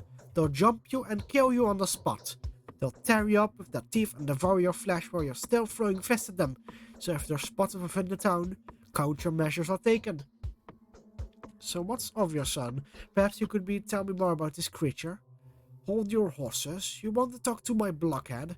No, you have nothing to talk about. He is not here, thankfully. I don't want you two to meet, you hear me? These are tradesmen's words, and I'll stick to them. Yes, undoubtedly. These worms seem to tend to look for him, huh? Wow, how convenient! I think this is what you'd call a worm. Actually, I forgot to do the tutorial thing where you meet one of these things and get them described to you, but this is indeed a worm, and he seems to be looking for something or someone. So let's see if we follow him, what will happen. We might be a bit careful though. Though Vlad there seemed quite racist, he might not be entirely wrong here.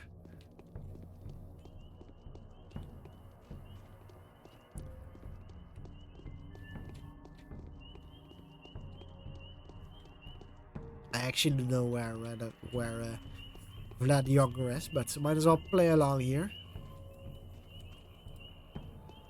Should be close.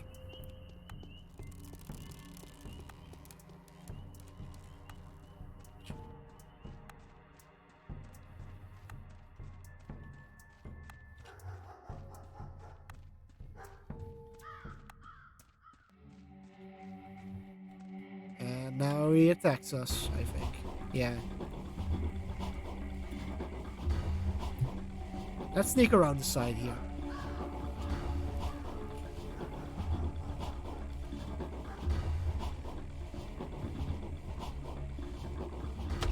Aaron. That's a well. That's a picture of a bull. Hello! Where did those lazy bastards go?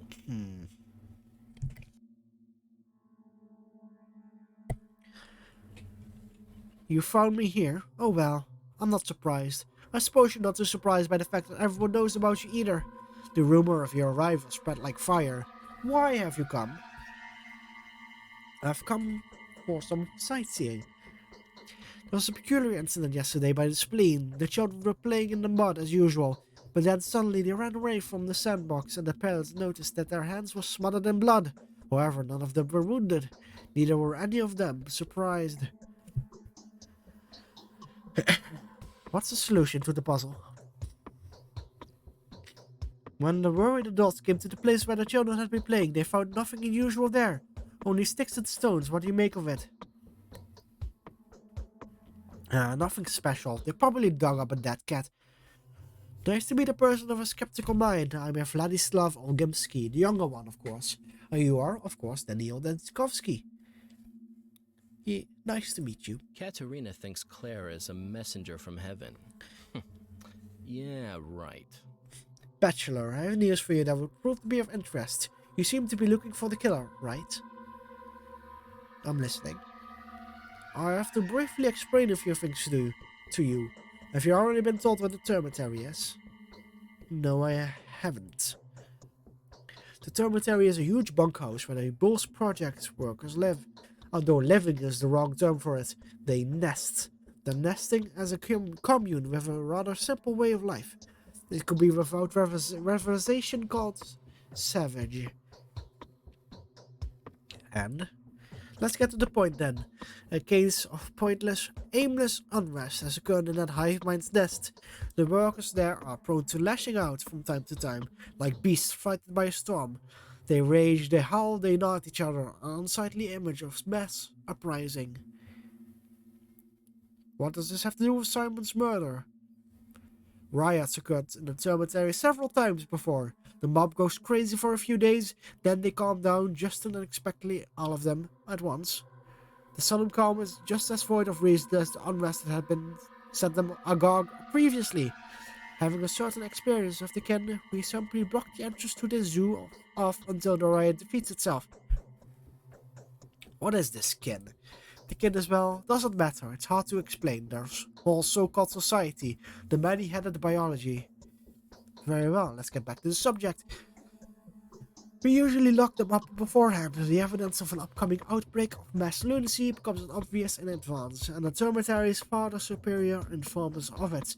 But Father Chaichik has recently passed. A curious coincidence, don't you think? Mass anarchy. Anyway, a member of the kid managed to run off into town while we were busy taking measures. You think he is the killer? I think you and I can help each other, Doctor. We are looking for the killer, and I'm sure it's a runaway butcher. The title of half-man suits him very nicely.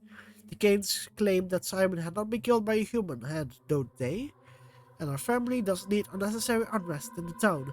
This butcher can babble devil knows what. His mind is most likely clouded with insane ideas. So you rather he kept mum about what's happening inside? You are correct. They barely know how to speak, but that will only make it worse. Half man, half beasts. If they start preaching, you feel as though you encountered a doomsayer. I need this butcher to disappear. Hand him over to the Canes or simply kill him.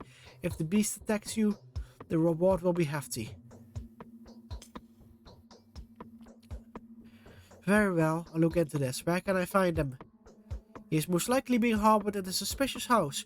That's in a crude sprawl. Yes, my father was a man of the rather hard-handed disposition, and quick-tempered to boot. If he finds out the crude sprawl is concealing a fugitive, he will make a mess. Pointless brutality serves no one. I'm looking for peace rather than blood, I'm telling you. I thought you treated native people better. I'll do my best to make sure right. Show me the house. Ooh, alright. So, seems like he kind of is just trying to push off the blame on this random butcher that he doesn't want talking about what's happening inside the cemetery. Anyways, bit suspicious at all. Also, very, very racist. Shockingly racist, especially with how the older Vlad spoke of him.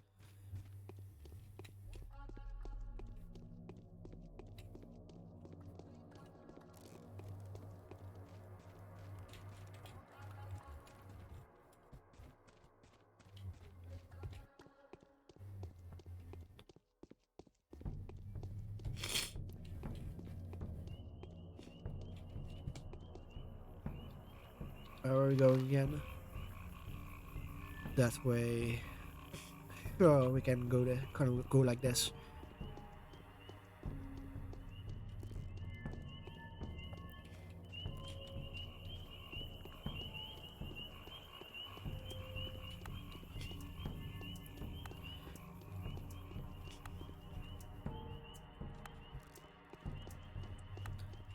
Ooh, a food shop.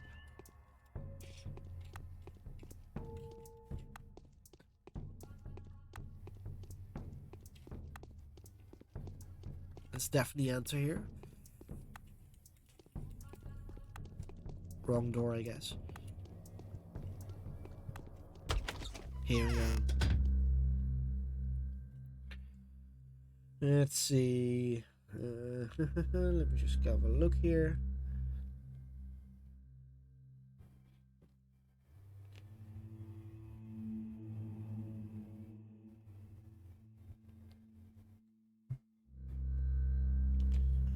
Okay, let's see. Let's sell all our oil.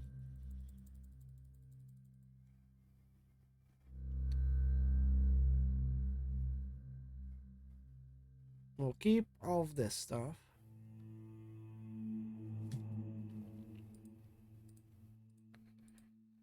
It's a lemon. We'll buy everything except the lemon. Cool.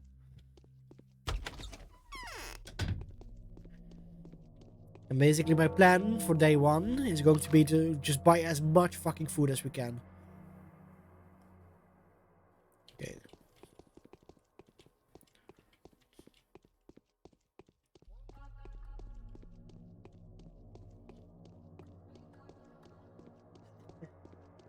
Also, just a heads up, I might just only do day one for this stream. I feel like I have a bit of a cold still, and it makes it a bit hard for me to talk for long periods of time. So I rather not overdo it too much. And day one is going to be rather long, and I think it would be good like setup like for the next stream. So we'll see how we feel by that time, but that's going to be a plan currently.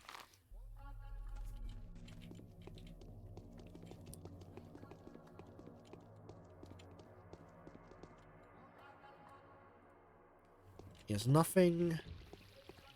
Ooh, another grocer.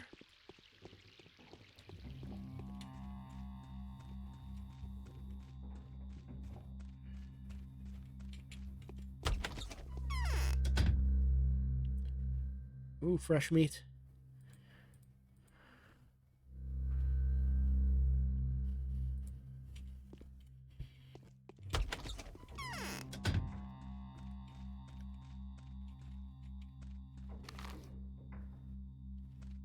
Wrong way. So yeah, now we're going to have to find this butcher, who totally was the killer, guys.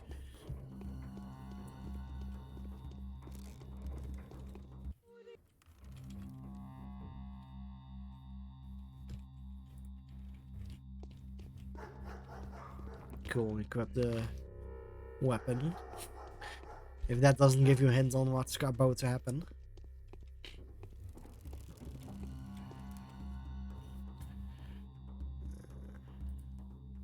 Okay, you have bandages, but we don't have enough water bottles.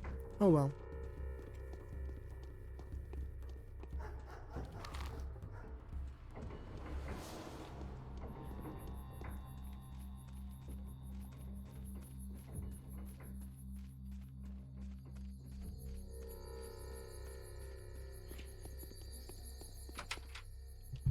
Locked. I'll go through the other side then.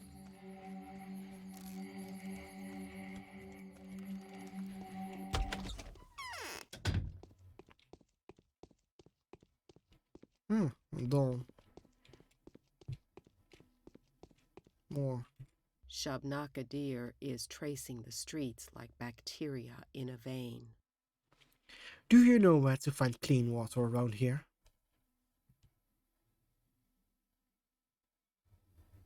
Fresh water must be plentiful in this place. There's a river close by. All that water comes from the steppe, and it isn't exactly clean. Yesterday I expected all the springs in the area. There seems to be no more clean water around. That salty taste is everywhere. It's reddish in color, and there are disgusting clots in it. Where can I find clean water then? The townsfolk store clean water in homemade reservoirs. This modest supply should be enough to help us last a little while, but afterwards we'll have to drink that bloody mixture. How disgusting. Why is the termitary so loud? What do you want, I What wonder? are they celebrating? There's a runaway hiding here. Take me to him. Why would I? He's in danger. I'm here to help. I need to ask him a few questions. He's a butcher. He won't talk to you. You wouldn't understand him. He's been here for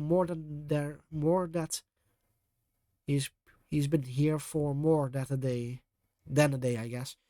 Just a typo, I guess. But even I can't get him to talk. It is I would rather tell you something. What do you want to tell me? Big Vlad has pushed plugged the termitary up for a reason. The butcher's mumbling is all over the place. But if you listen carefully, you'll make out a few tales of such horrors that I get shivers all over. Thousands of people have lost their minds all at once there. Many have died. Something's brewing inside. Take me to the butcher. I'll interrogate him personally. Are you sure? Have you forgotten that he's crazed? If you think he'll communicate with you, you're mistaken. They aren't great talkers anyway, and they can only howl, growl, and bawl when they're under a spell. I can hold my own. Go then. The butcher's in the hospice. The entrance is at the other side of the house. Don't come back here complaining afterwards, though. I'll know of it. Alright, let's talk to this man. Definitely is going to go well.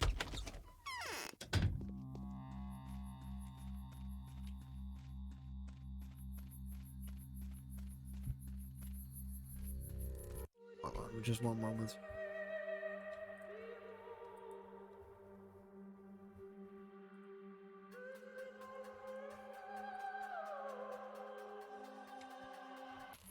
Okay. There you go. Quick save.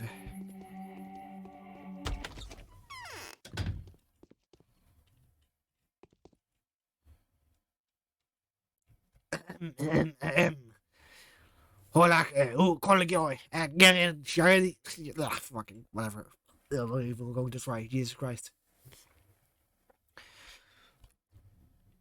What the?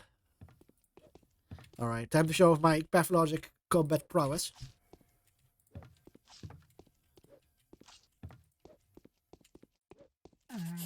Hell yeah!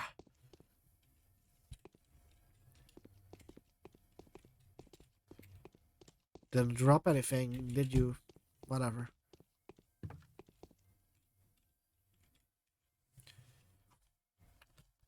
I had to kill the butcher. Gimski's son, Vlad Younger, will surely appreciate this turn of events.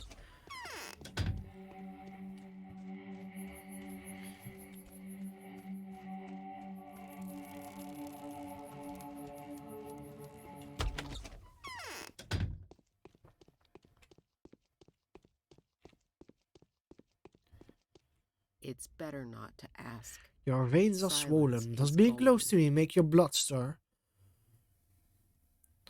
Was there anyone around town that would want to see Simon killed?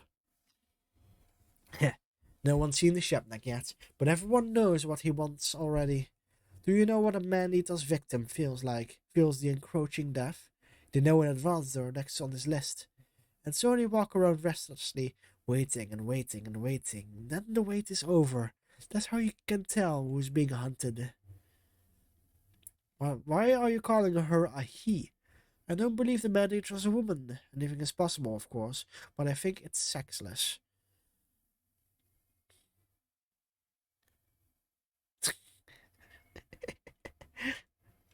Sexless, huh? Sounds like you! Got him! What a snarky bitch. Snarky ass bitch. That I fucking love the deal.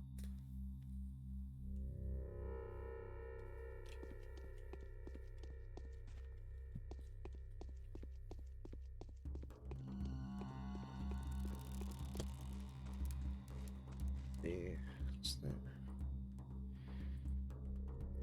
guess we'll just have to go back to young Vlad. Where the fuck was he again?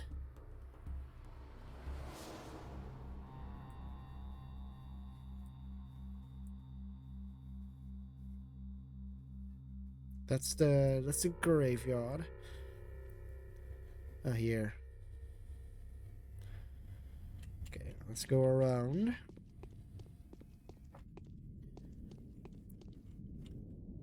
It's almost 12 in the afternoon.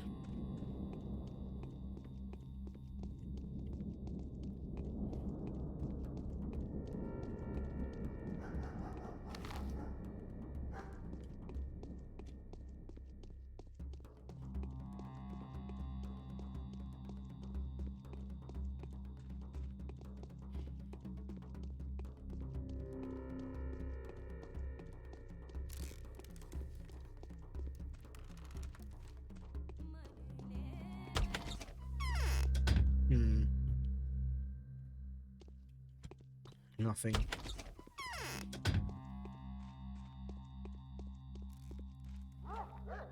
Ooh, razor. Very cool. We can trade that with the teens. Teen boys specifically.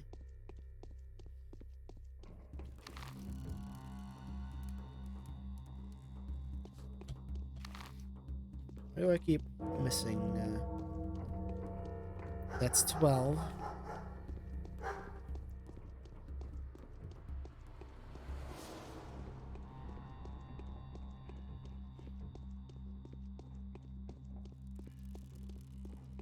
But yeah, definitely seems convenient that that one butcher, you know, happened to know what happened inside the dormitory and then kind of forced to deal with him. Oh, yeah, we already went to this guy, I guess.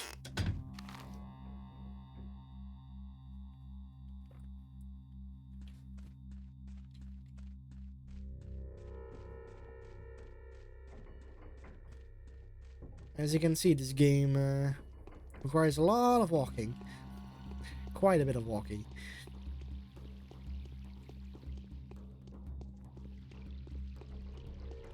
Looking a bit quiet just to save my throat a bit. I'm feeling it getting a bit sore because it's a lot of text so far.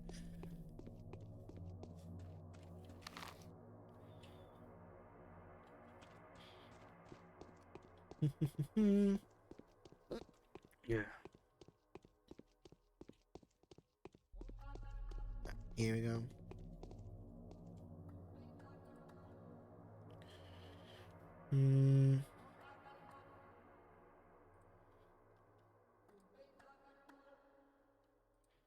Sure. I'm not sure what they specifically sell that we really want, but I think that's a fine deal.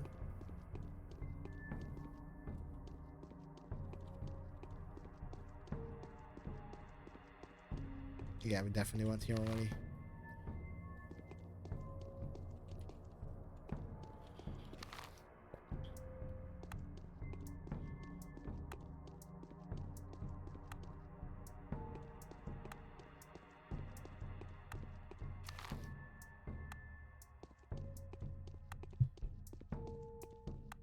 Ooh, another razor. empty bottle. Very good, very good. Hey, child. Hey, hello, kid. Same deal. Pocket. Hello, pumpkin.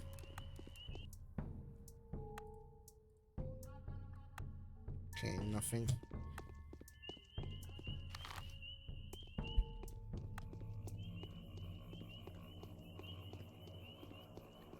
Once again, we do not have enough to actually get what we want from her, so I'm actually quite glad. But I'm still checking just so I can show it off, and if it does happen to show up really early.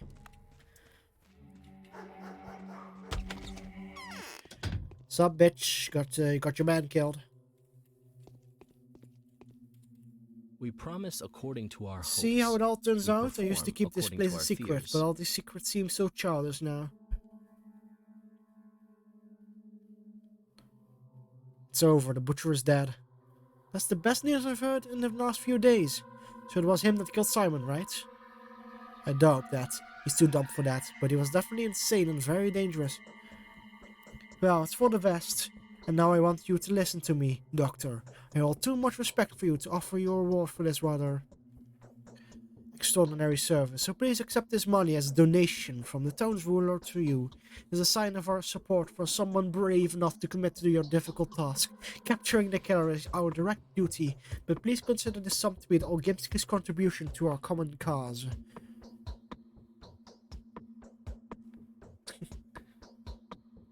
No need for excuses. I was risking my life. You're compensating me for the risk. We are business people.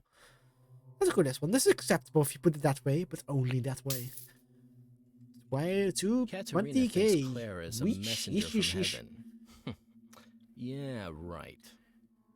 Vlad, now tell me, did Isidore visit you last night? Tell me the truth, please. Yes, Isidore did pay me a visit. But don't ask me what we talked about. I have no right to share it with you. Right, I'm going to ask you one more question now. Your answer will determine whether you and I become friends or enemies. Well then, I'd rather be a friend. Go ahead. What did you talk about? Tell me the truth, please. Isidore said, no, that I'm merely retelling it second hand.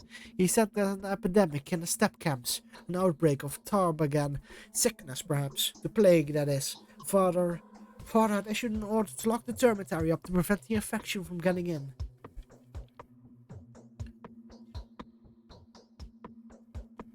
Do you think Isidore had already been affected when he spoke with you? He was wrapped in a cloth and smelled of alcohol. He said there were preventable measures, but I think he could have done all that just to convince me, after failing to convince my father. It was idiotic for me to fall for it. So he could have already been infected when he visited Simon. We need to warn Ruben. It is very urgent. He's about to examine Simon as soon as the period of time required by the Canes passes. But where is he? I have no idea. Where is he staying? I don't know. There was a secret dissecting room in one of the warehouses, but no one knows where exactly. He used to live mostly in the steppe, sometimes sleeping in the dormitory at Laura Ravel's shelter. But he's not there, I know that for sure. He went away to mourn his master. What would you have done if you were him?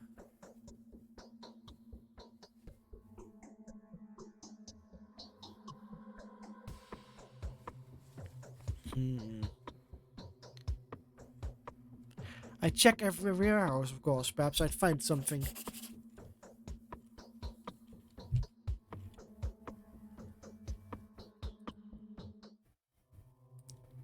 Okay.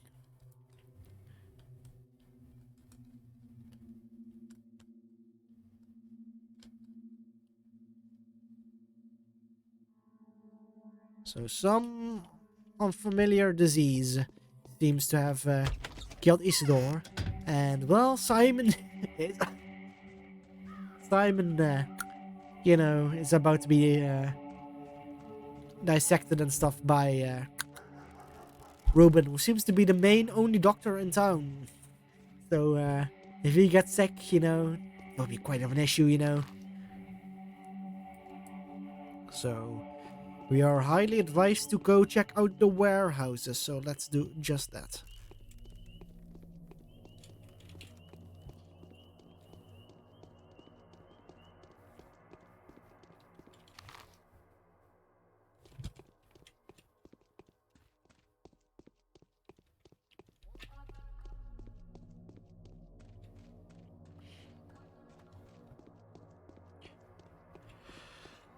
So these are the warehouses.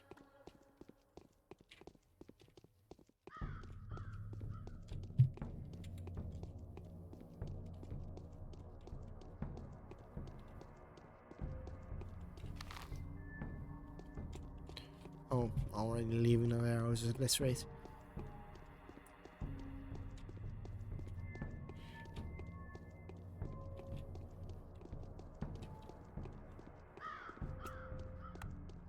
So let's see if we can find them.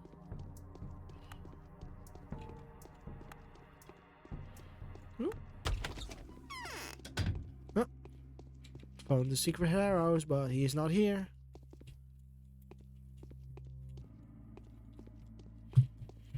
That's a bit issue. So the other like thing was like the canes, I guess, but why the canes?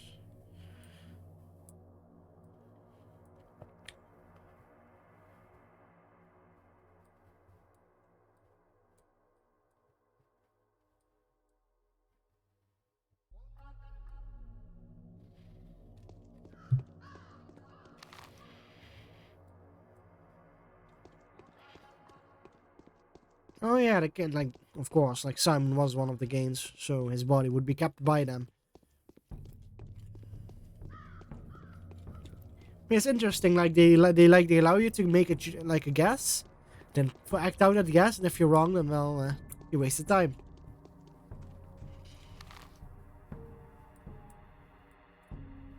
So let's go visit the canes then. Let's go around this way.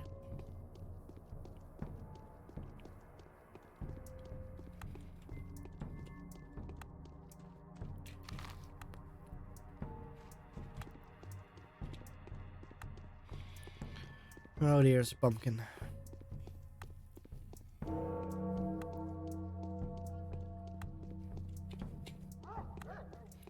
Hey, pumpkin.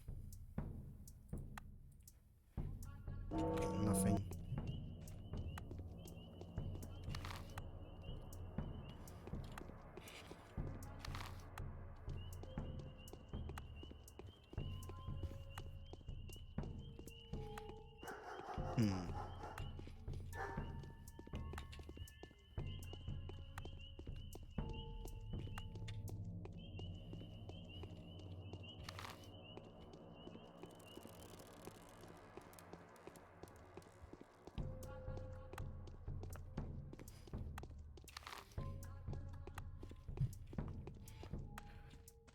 Isn't this a grocer?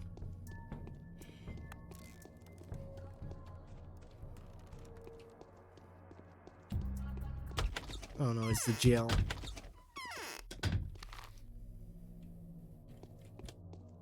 That's the grocer though.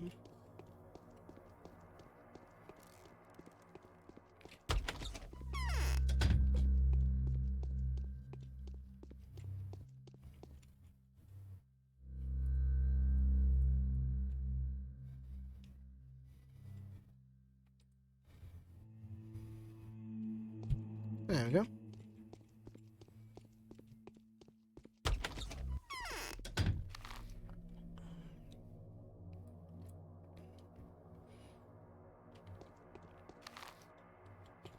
Let's go like this and then down. Well, we want to go past as many shops as we can.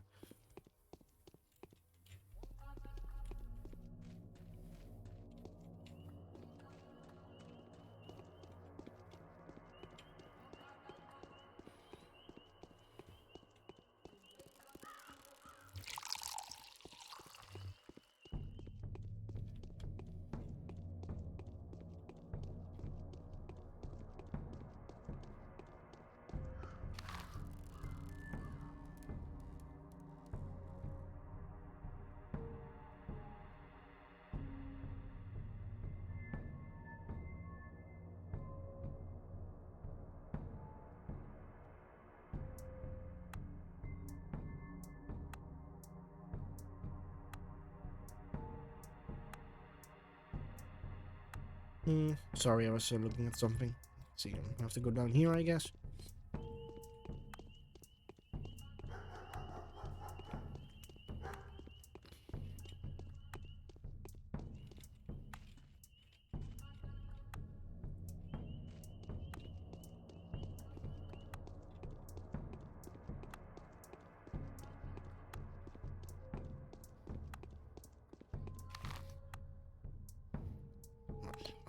Wrong way, fuck.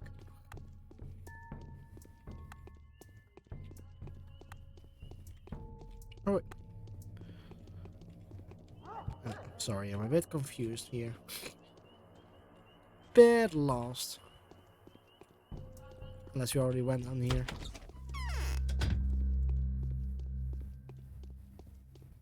Check. Not yet. I need to sell stuff. Sure, I'll sell this ring.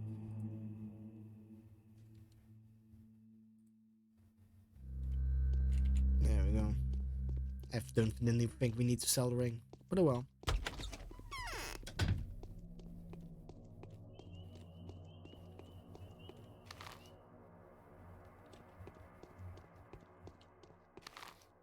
Okay, now we're on the right track.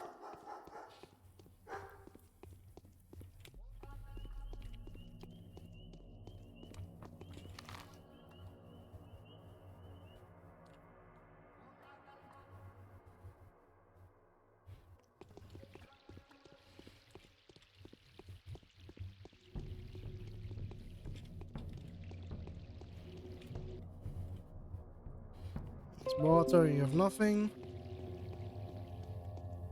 No. That's yeah,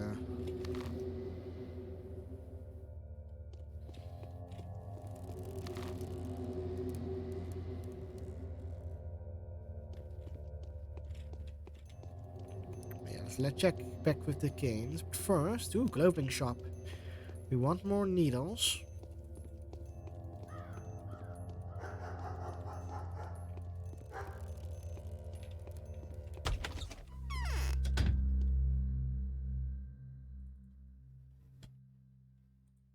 Oh yeah.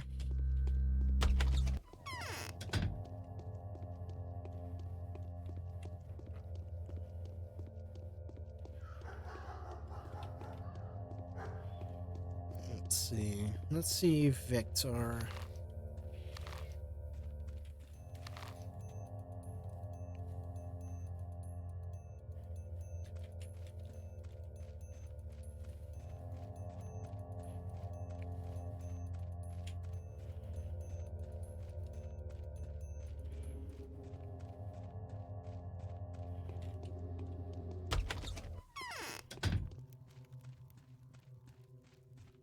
Oh.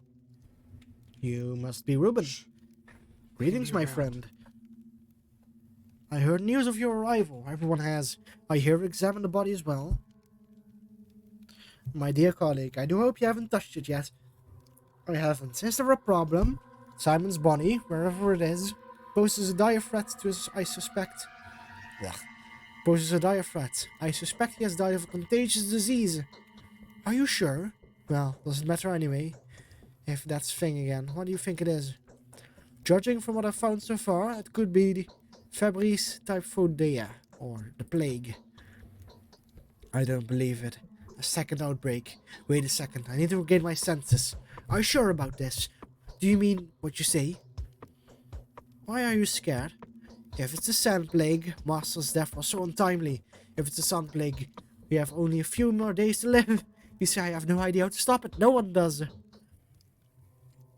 Your mentor has encountered this before. What's the sand plague?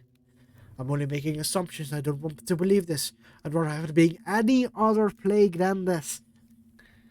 If no time to waste. The body must be inspected, isolated, destroyed if necessary. You must take...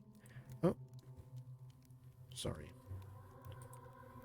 1 second. I had to like click away notifications to like read the stuff, and it fucked up my windows and stuff. So just give me a second.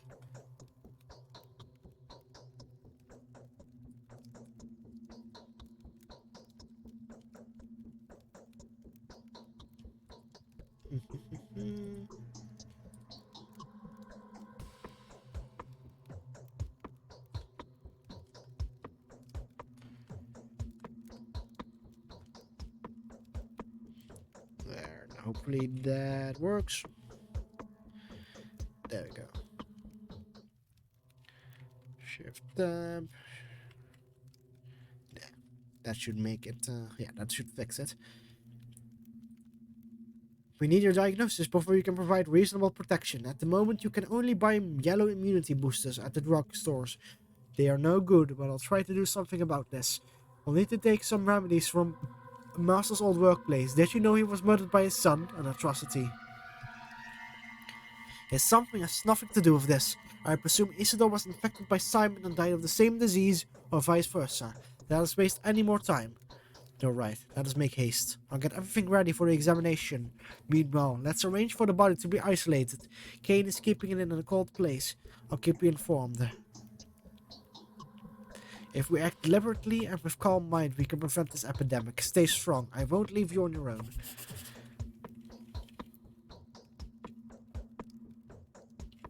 We have identified the killer, although we're yet to apprehend him. Ruben will collect the necessary equipment to protect him as he works with the bodies. In the meantime, we should involve Gorgie Kane, what primary investigation has shown. I'm pretty sure this is the main quest done with for today.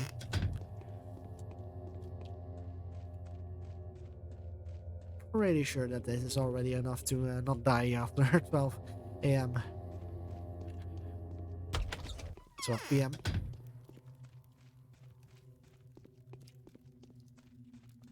It's Plague. I feel almost nothing.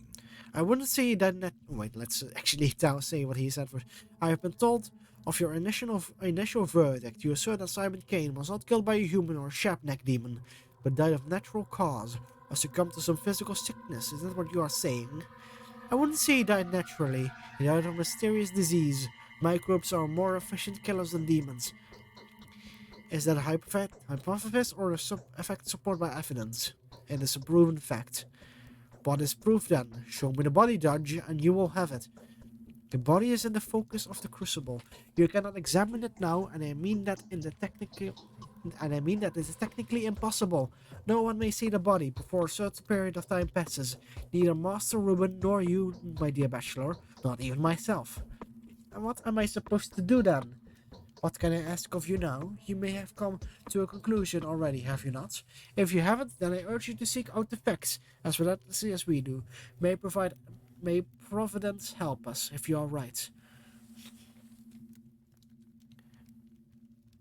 Alright, let's wait for that period of time to pass. And... yeah, see if these little stars here, that means that the quest is finished. The initial findings suggest that Simon Kane was killed by a highly contagious disease. It seems I will not be the first to meet the killer.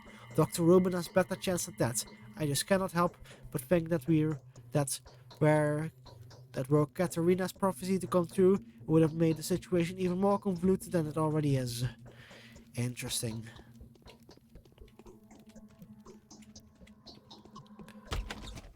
Yes, now we're free to basically do whatever the fuck we want.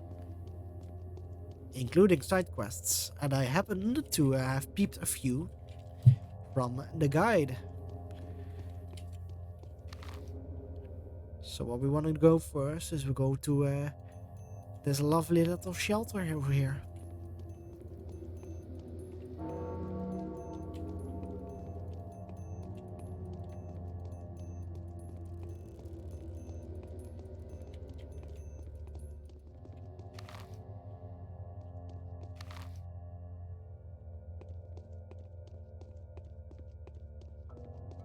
Let's lean back a bit.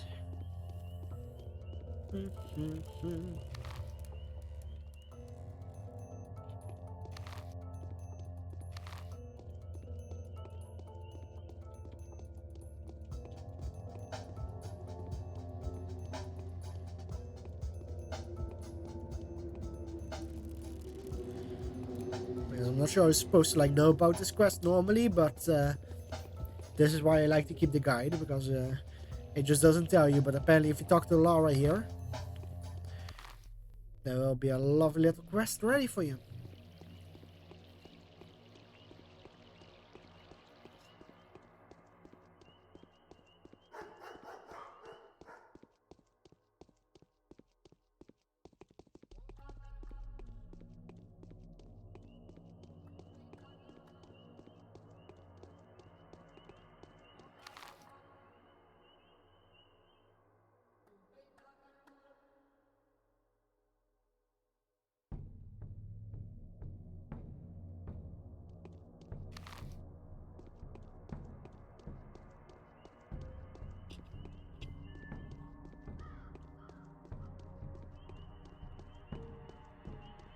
See.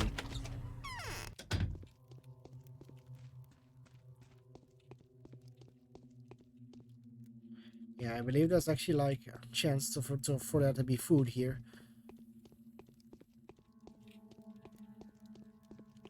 Not sure why. Like, it's very rare. Mostly it's nothing. But there has been known to be like food you can grab here, I believe.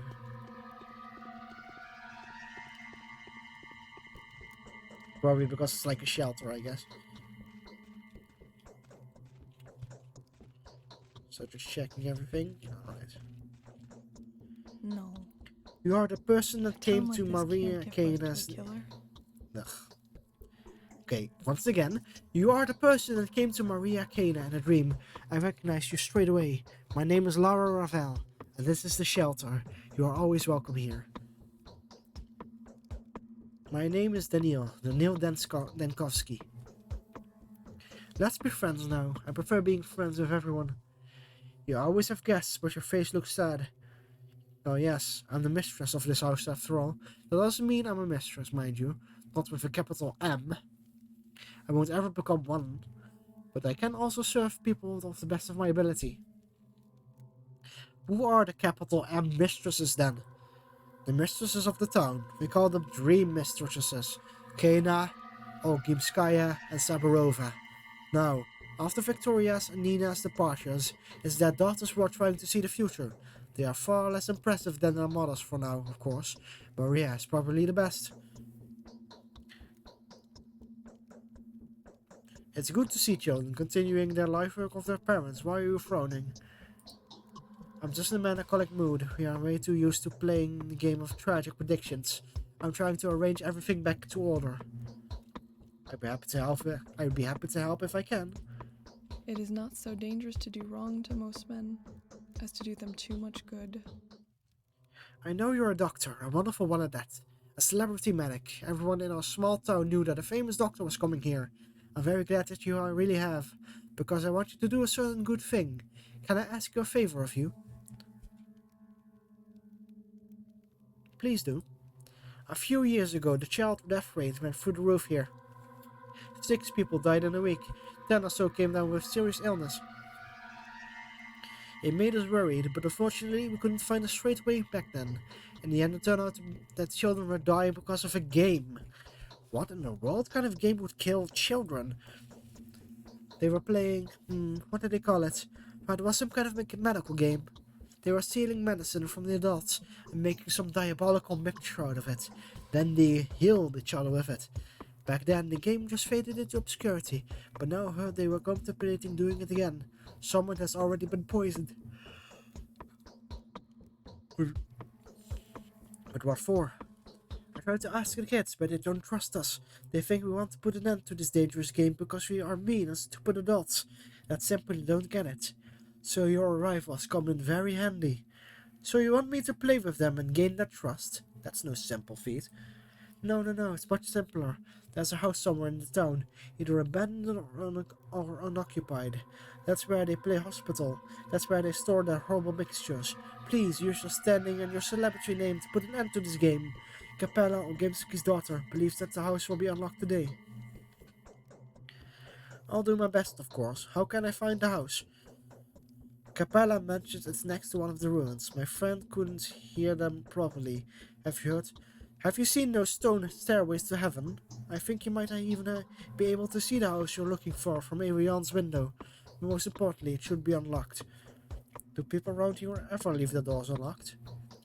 In exceptional cases or emergencies, yes, we do. But generally, houses are supposed to be locked up, because they're occupied by several families. People aren't scared of losing their own belongings, but they care about their neighbors. And now that everyone's so afraid of their manies, so of course everything's locked. In that case, it won't be too hard to find. So, near Eva Jan's place, next to one of those stairways to heaven.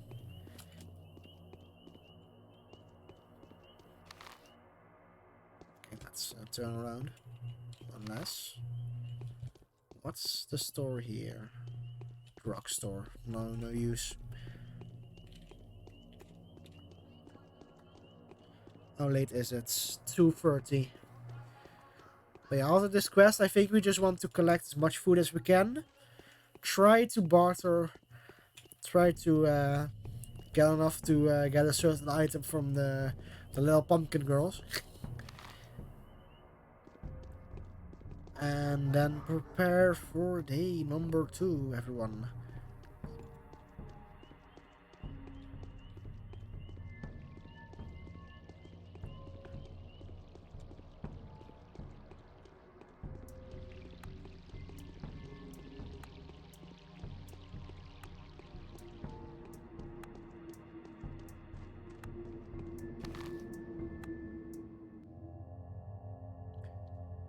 Okay, so everyone's place is here.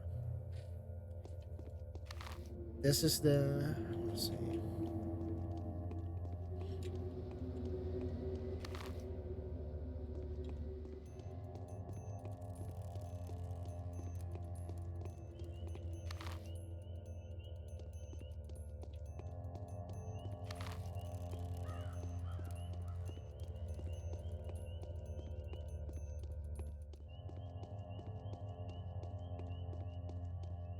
I mean, we can just try doors right now.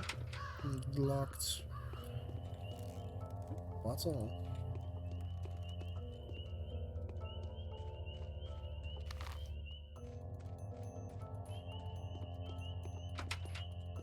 Locked. Oh, what the fuck? Hey, assholes. Hey. What? They're fucking chasing... It's not a step creature, you idiots. Ugh. If we attack them, then they'll start attacking us. And if we kill them or attack them, we lose reputation. So, sadly, my hands are tied. Before you start looking at me weirdly.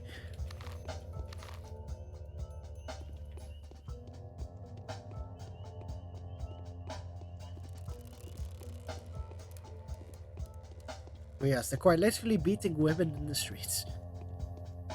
Wow.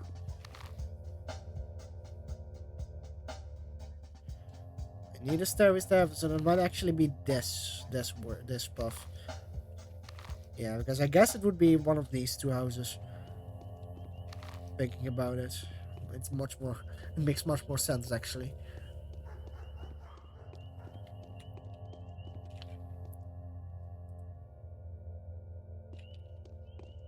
Can't even trade because you don't take needles. So I guess only the small kids take needles.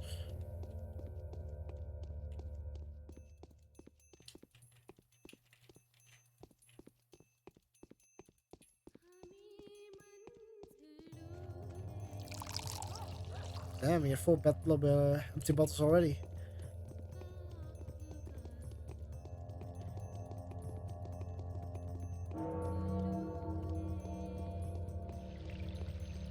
Alright, this that's 3.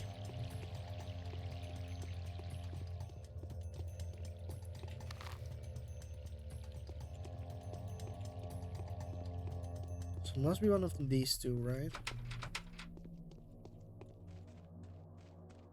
I think it's this one. Ooh. Yeah, here we go. Ooh, oh yeah, this also is lootable, so hopefully you find some good stuff. Ooh, meat! Smoked meat. Some money, by the way, that's not bacteria.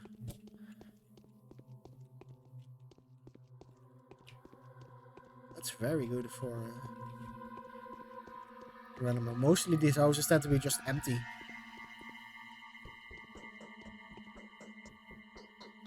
Oh man, I told him to escape straight away without tossing a coin. Explain yourself. What's wrong with your head? It's a personal protective equipment and reflects variable thoughts back into my skull, so that I don't lose them along the way. It scares people away quite nicely too. We aren't just hanging here, you know. We're on a combat mission. Well, we were, and then we totally blew it. Really, how so? How are we supposed to find the Schmouders now? Do we seriously need to detain every little kid in the streets? What do we barter with them for? And we can't take the Schmouders by force. Bullying is against the rules. Can't we totally bite our heads off for that? Schmouders as in powders? What are you talking about? Ooh, powders. Schmouders are sedative mixtures. They were invented during the first outbreak. The original ones were made by Catchfly, but they were no good. The disease would pass, but the person would pass away along with it. But then Beaker's brothers made some nice ones. Crowfoots weren't too shabby, and neither were Flankies. What is the first outbreak? 5 years ago, something really creepy happened in the crude sprawl. People fell sick one after another, and rapidly too. The whole district got infected in 24 hours. House after house, people would burst into sickness, like matches burnt into flames. And then, like matches, they would burn from the inside. I was a little kid back then, only 6 years old, but I frequented the tower already. And then what? And then nothing. There were little two casualties among the children. We were in the tower when it all began. But some kids just had to get out and make themselves busy with the whole outbreak business. Invent schmoeders, for example, and it worked. And all went on for several days. And then the sort of withered all by itself, but the schmoeder stayed. And where are they? Every single schmoeder that we know of had been stashed away in a safe place here, so that no one would poison themselves. But here we are, no schmoeders. How did it even cross your mind to play Epidemic? May I inquire you as to how you found this place, sir? By accident. Why do you look so funny? We children are funny creatures, half human, half something else. Our inner world is off limits to the adults. You can't see our real faces just as you can't touch our dreams, which is why we need these scary heads. See how it all works? I see that you are here, and you have no idea why that is. We're playing here, rehearsing actually. Also looking for something. We need it for the game. Nothing special, just some junk. That doesn't sound too convincing. I am not a man to be trifled with, little scamp. I know everything. Yeah, well, it can't be fixed now anyway. Alright, I'll tell you. Who knows? Perhaps it'll even be of help. The kids are in danger. We've come here to get schmoeders, but some have already looted the cash. Maybe it was Capella's doing. She probably distributed them among the minions, the pagan. I don't know. Capella? Tell me about her. Well, Capella is Capella. Even though she's our foe, we still respect her. She's luring kids out. She's luring kids out of the tower, trying to organize a sect of some sort, kind. And they worship her, like, for real. Well, that's understandable. She's the kind of girl that you could even fall in love with. Too bad she's not on our side. Of the river, that is. Pah, pride is the downfall of everyone. So what are you saying is she's distributed the schmoeders among the kids, right? The little ones are playing Epidemic again. They wanted to get their hands on these damn schmoeders so very much. So now we need to catch the kiddies, and I mean all the kiddies in town, one by one, and pry the schmoeders from their hands. See, the common opinion is that schmoeders can cure all kinds of ailments and stuff, but in truth they're deadly. What kind of game is that? Well, a stupid one to be honest. Sort of doctors and hospitals and stuff. Don't you know how preschoolers play? Alright, so what about the schmoeders? An adult will be severely poisoned. They'll be bedridden for a week or so. And that's it. But the spell's doomed for little kids. How are children supposed to cure themselves then? All children should come to our polyhedron. They'll be safe there. The polyhedron? The specular tower on the other side of the river. There is no death, no grief, no boredom, and no disease there. That is proven for certain. Only dumbheads leave it voluntarily, if you ask me. You have to be an absolute thick and heartless creature, lacking any semblance of imagination to review something of the sort.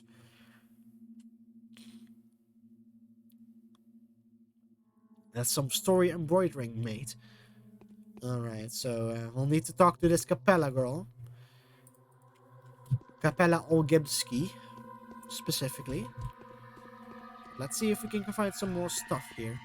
Ooh, fish. Ooh, 2 lemons. We'll probably sell that.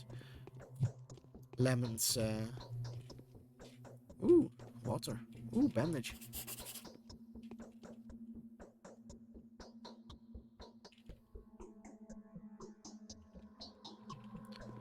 But he has no schmoeders, it seems.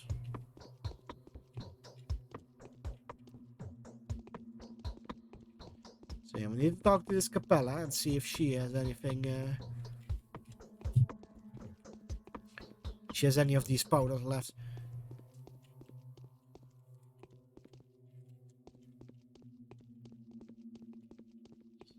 Is there any no nuts or anything that we can trade with Pumpkin? Or little cursory look.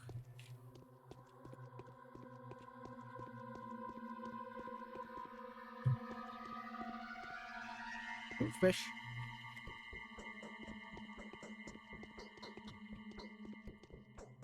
That's milk, right? Yeah. Damn, this is stacked. Quite a lot of stuff. Quite a lot of stuff indeed. Very good haul. Normally this house is nowhere near this stacked with food and stuff. Great luck. Alright, go Ogemski. So all the way around here and then go right. What do you sell? Nothing.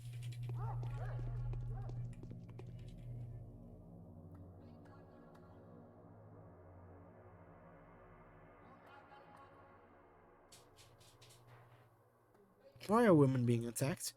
I seem to remember that when Victoria died, everybody rushed to look for an undead Kohler. Why would they immediately rush for looking for an undead something? Victoria was a mistress. Somehow it seemed an ordinary creature couldn't hurt her. A death was unexpected. She was very young, and so well loved by the people. So the rumor started immediately that Bayun Manita had taken her soul.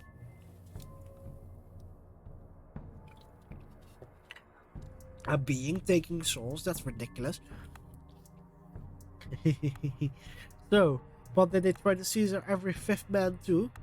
No, no one was seized, but there was an anxiety. There was no doubt that an evil was walking among us. Don't think it, don't say it. You can always feel it. It changes the density of the world. Your instinct just tells you that it's true. This is old step wisdom, and you can't avoid it. You really can't. The step is wiser than we are. Superstitions like this have thrown sand in the wheels of countless scientific discoveries. Alright.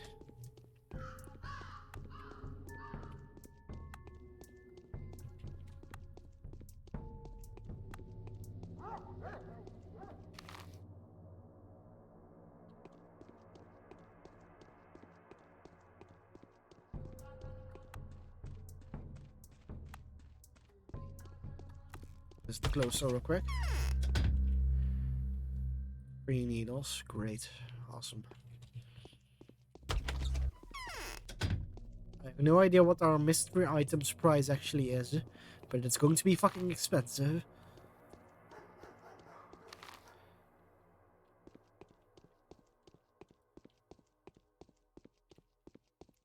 You might have a clue on what it is already. If you put 2 and 2 together.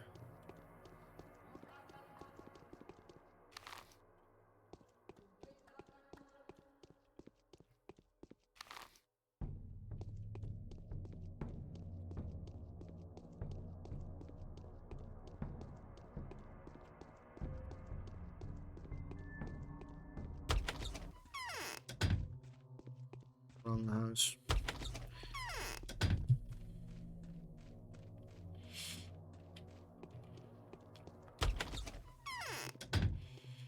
Hello. The winter comes soon, I hope. Look at this. If only my dear mother was alive. She'd take the reins of power in her hands. Even father would listen to her. But who's to take care of us now? Katerina, that's for sure. The mistress is too exhausted. Not Katerina, that's for sure. Your mother? What was she? You don't know? My mother was Mistress Victoria. I was named after her. If only I had gotten her power along with her name, no one would be trying to crawl on the ground out of fear now. People cling to Simon so much because they've forgotten what true protection is like. Why don't you believe in Katerina's power? Katerina's scared like a child herself. And I also think she's being tricked. Yes, her prophecies come true just like it always been. But they are becoming more and more noisy. Every word she utters becomes across as a metaphor. Can she really predict the future? She sees the vague features. She always speaks the truth, just like a true mistress ought to. I can hardly believe that. The I have a children terrible headache, but it no will pass longer soon. remember me. Well, sorry to have bothered you. What? What? Yeah, indeed.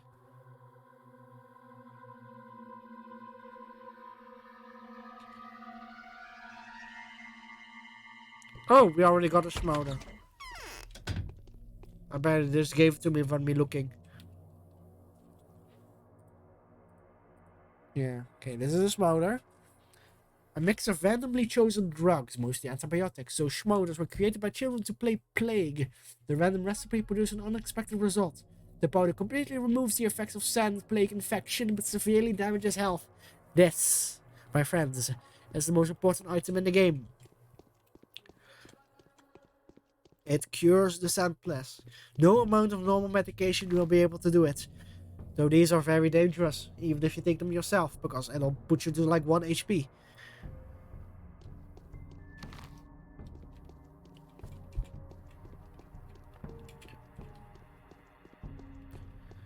And they may also be used to cure others, of course. Oh, screen tear.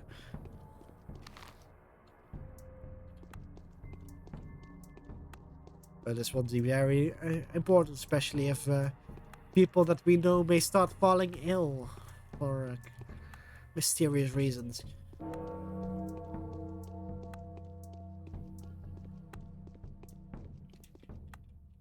How late is it? 4. Yes, this is the last quest we're doing for the day.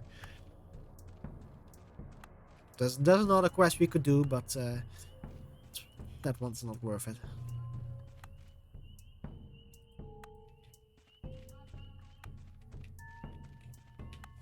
That's just a rock.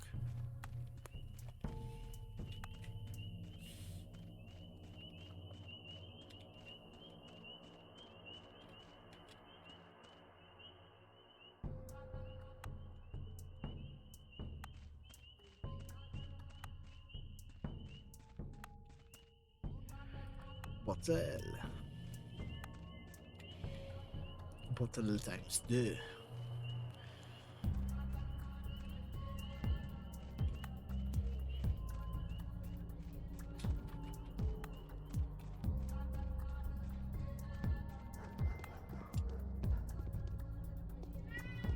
Yeah, stupid cat.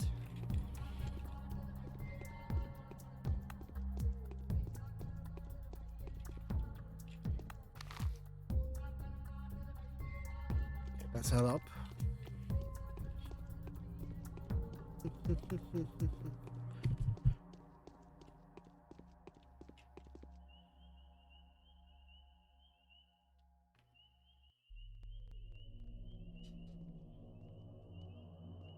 There we go. Had to send something real quick. Oh. You have nothing.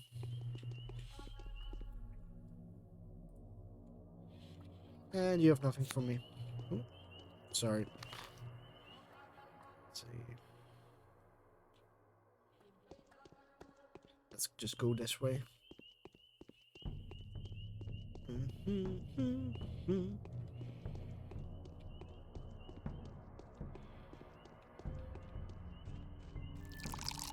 Damn, 7.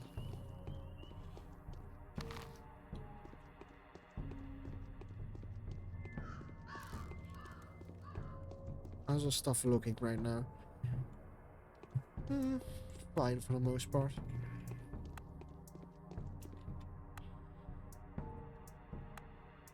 Ah, there we go. Finally.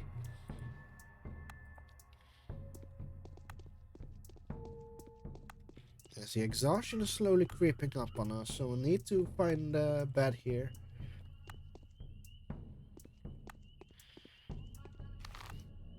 Well, we rock past the house.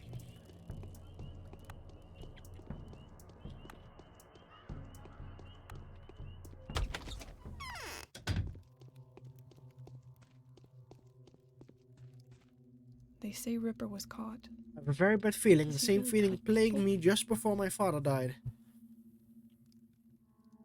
Well, I found it. Unfortunately, the cache has already been looted. Oh, the terror.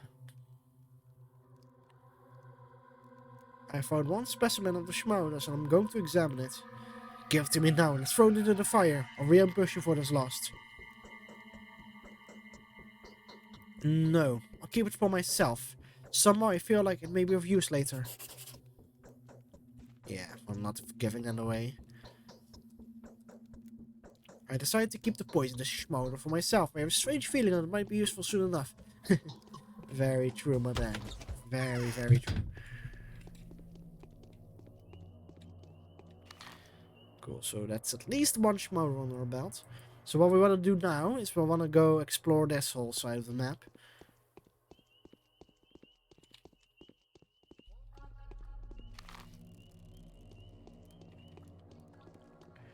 Buy up all the food we can. Basically, we don't want any money to be in our bank accounts, really enough.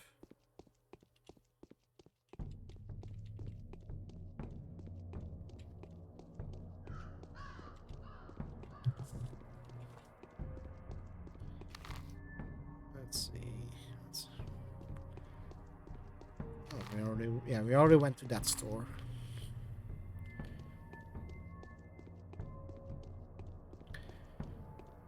Pretty sure we went to that store, but let's make sure to double check, just in case we didn't.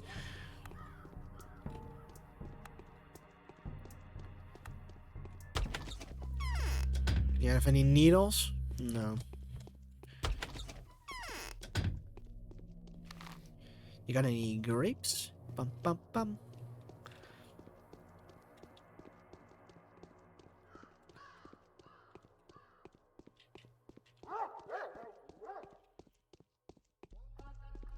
Du, du, du, du.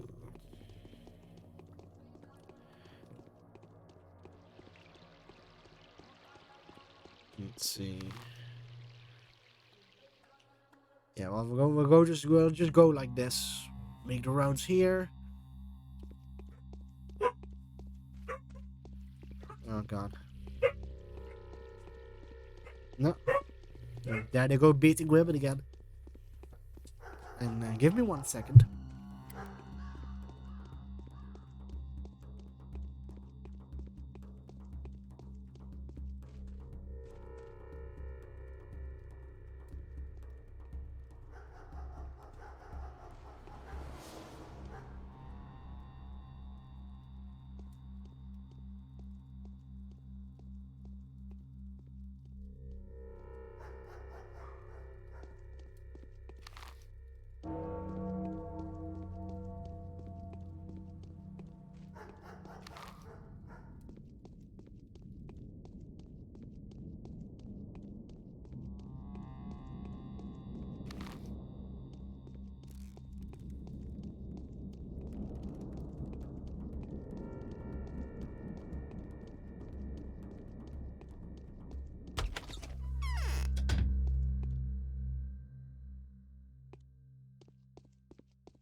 Apologies for that.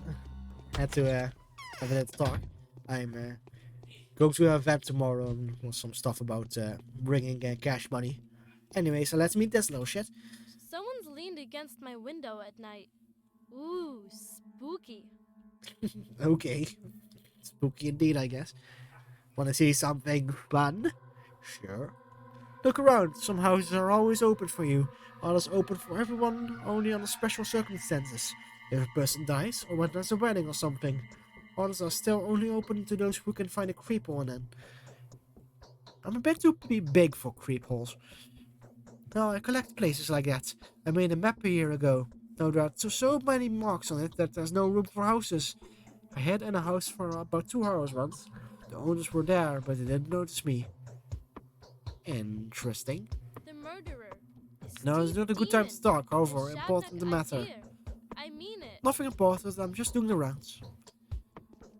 Also, a lot of characters, they'll like, if they don't have anything new to say, they'll like complain about a headache. But apparently he just has more important shit to do than talk to you. Which is, I guess, fair enough.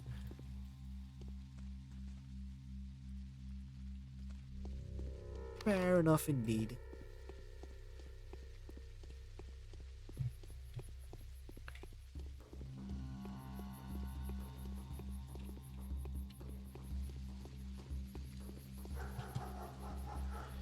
Just like that opening? No. None of these like grocers have like houses attached to them, so you'll have to like pick the right door. It's not boiled lemon.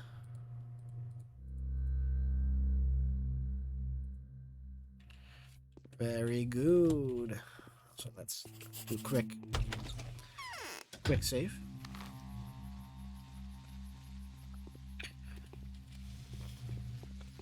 Still no nuts, I believe, which isn't great.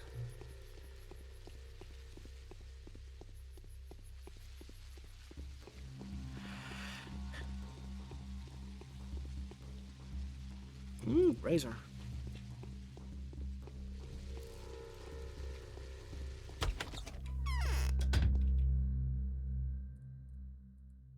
I need to sell stuff.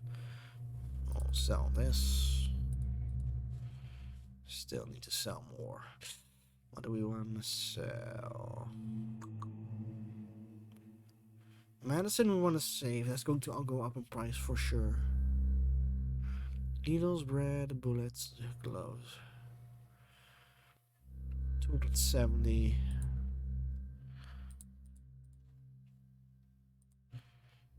Let's sell some.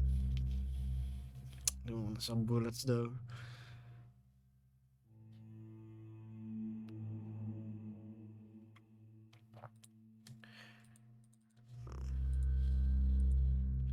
There we go.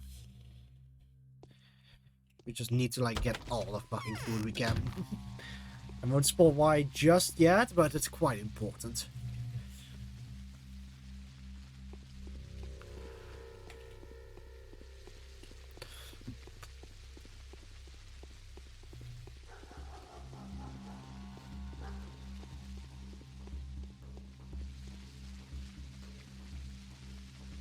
So yeah, hotel.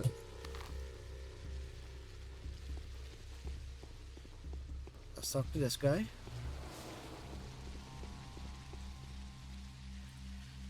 Nothing. And we're getting close to exhaustion. We want to sleep close, as close to the theater as we can.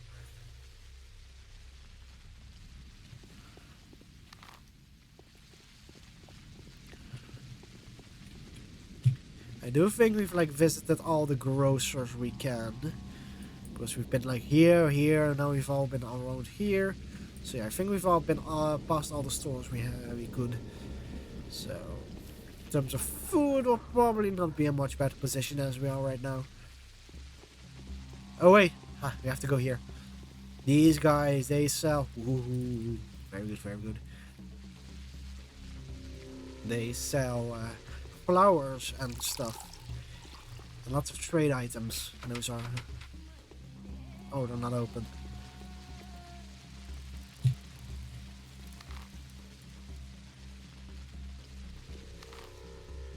Wait, I think there's another one. It's like confusing. There's like two of those buildings. One of them is just never opens. And then the other one is like the true pub.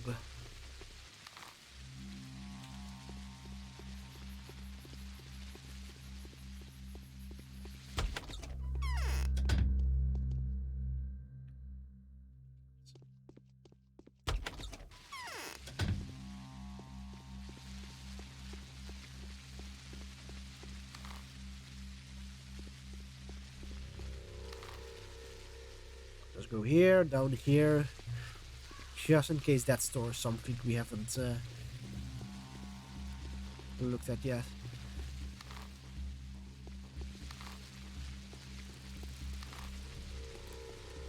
Sorry for all the map flipping, but you know, gotta make sure I'm going in the right direction. How late is it? Almost 6. See? Almost, oh, I'm pretty sure we went in here already, but let's make sure. Yeah.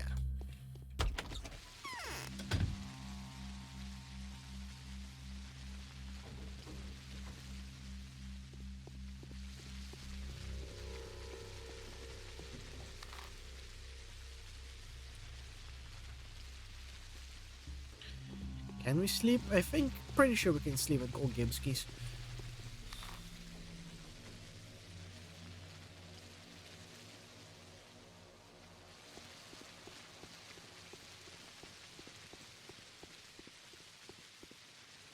Hey, pumpkin.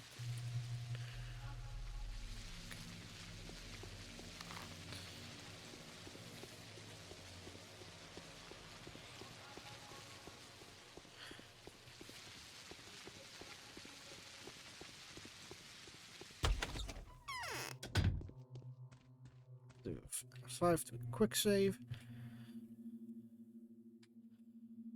And 6 hours should be fine.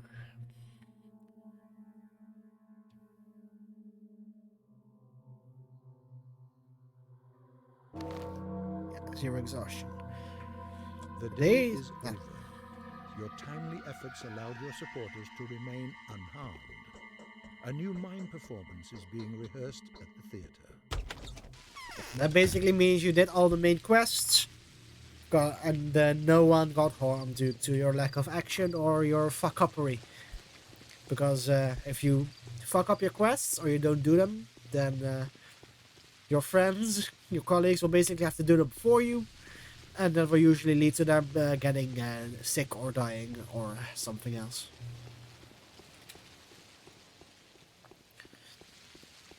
As you can see, our hunger is getting quite high.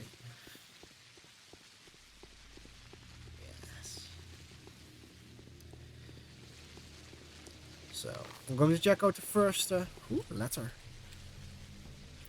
The letter from the powers that be, Bachelor Dentkovsky. By what seems to be a very lucky coincidence, you have found yourself in a town that will be wrought by some very worrying occurrences. Reportedly, there is an outbreak of dangerous disease in the vicinity. There's also an opinion that the outbreak is falsification staged deliberately for the purpose of concealing a murder. In consideration of your outstanding analytical capability, we delegate the investigation to you. If there is an epidemic, it must be halted by any means necessary. You should collect as much information as you can, we suppose, and then make a decision in line with your own professional ethics and moral beliefs. In order to implement your strategy, an inquisitor endowed with unrestricted authority will shortly arrive to join you. In the event that you are unable to curb the outbreak before their arrival, all power over the situation will be reassigned to them. P.S. It has come to our attention that you have recently requested permission to continue with your own research. The decision of whether or not such permission will be granted depends on the results of the assignment. Your success, therefore, has bearing on your scientific reputation and further academic career. Professor Talman, the body is... Oh, that's the other letters, I guess. Yes, let's see this play here. Today, the killer was identified. Its nature turned out to be completely unexpected. The enemy is found and named.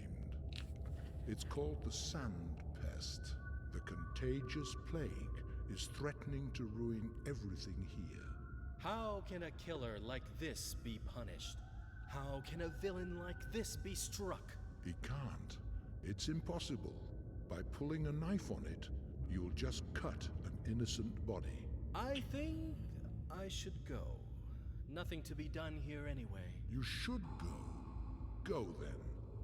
Wherever you please. Shoo! Also, in that cutscene, you could really see that he has like a fucking snakeskin coat, the Bachelor. But yes, it seems that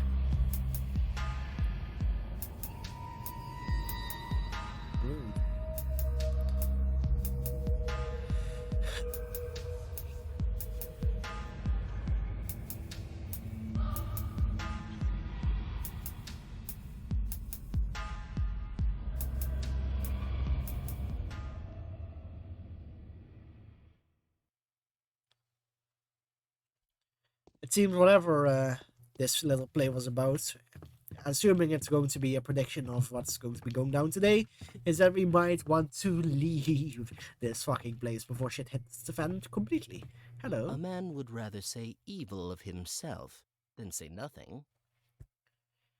The theatre welcomes the distinguished audience at any time. There's a performance of the mask every evening and the blood gets rinsed off every night. The rest of the time slots are filled with a puppet show. But that's not all we have. Magic tricks, fortune telling, dream reading, whoever has eyes, let them see. Is this a theatre? It's rather small. True, this chamber theatre, and since I have the pleasure of being a booking agent, director, and the impresario around here, I can also tell you that our shows are not for everyone's eyes. When is the next performance? That's for you to decide. You are a part of the lineup. The play script is not yet complete, you see. Everything depends on your actions. You won't have to wait long. When will the play script be approved? Your fate isn't bound yet. It will take time, effort, and of course your direct participation. Come to see us every evening. We'll show you how we are doing bit by bit. I will definitely come by. The house fathers think they rule the world. The three heads of the dragon are facing three different directions. 3 powerful families. 3 clans are overturned by the wind. This wind got into through the breach torn by Simon's death. How will they cope? Will they able to come to an agreement? The masks do not know the answer to that question. And who does? The masks are 2, but the families are 3. I suspect the extra family is just that, an extra. It's superfluous. Someone will have to let go of their power before their fellow men remember a different art of letting. Letting it go to their head. Bloodletting, fading into non-existence. Voluntary is still better than perishing under the pressure put on you by implacable foes. Wouldn't you agree? I wouldn't. People are supposed to fight to the very end. So it seems one of the 3 families might not be as powerful as the other ones. So what I'm going to do, first we're going to inventory, rations, we're going to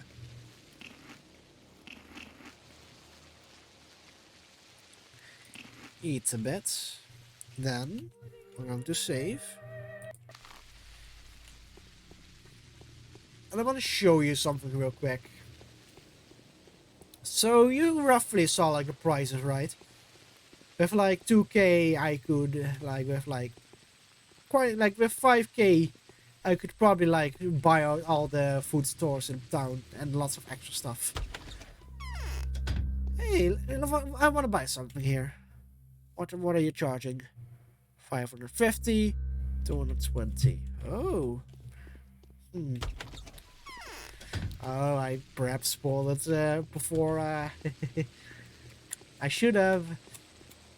But maybe I have a feeling something may be happening to the prices soon. Just a hunch.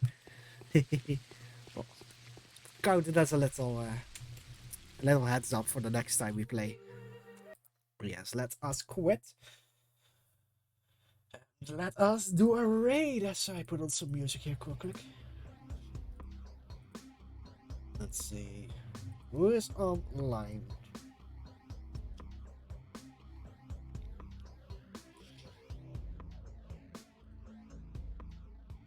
Aha, Disco is online.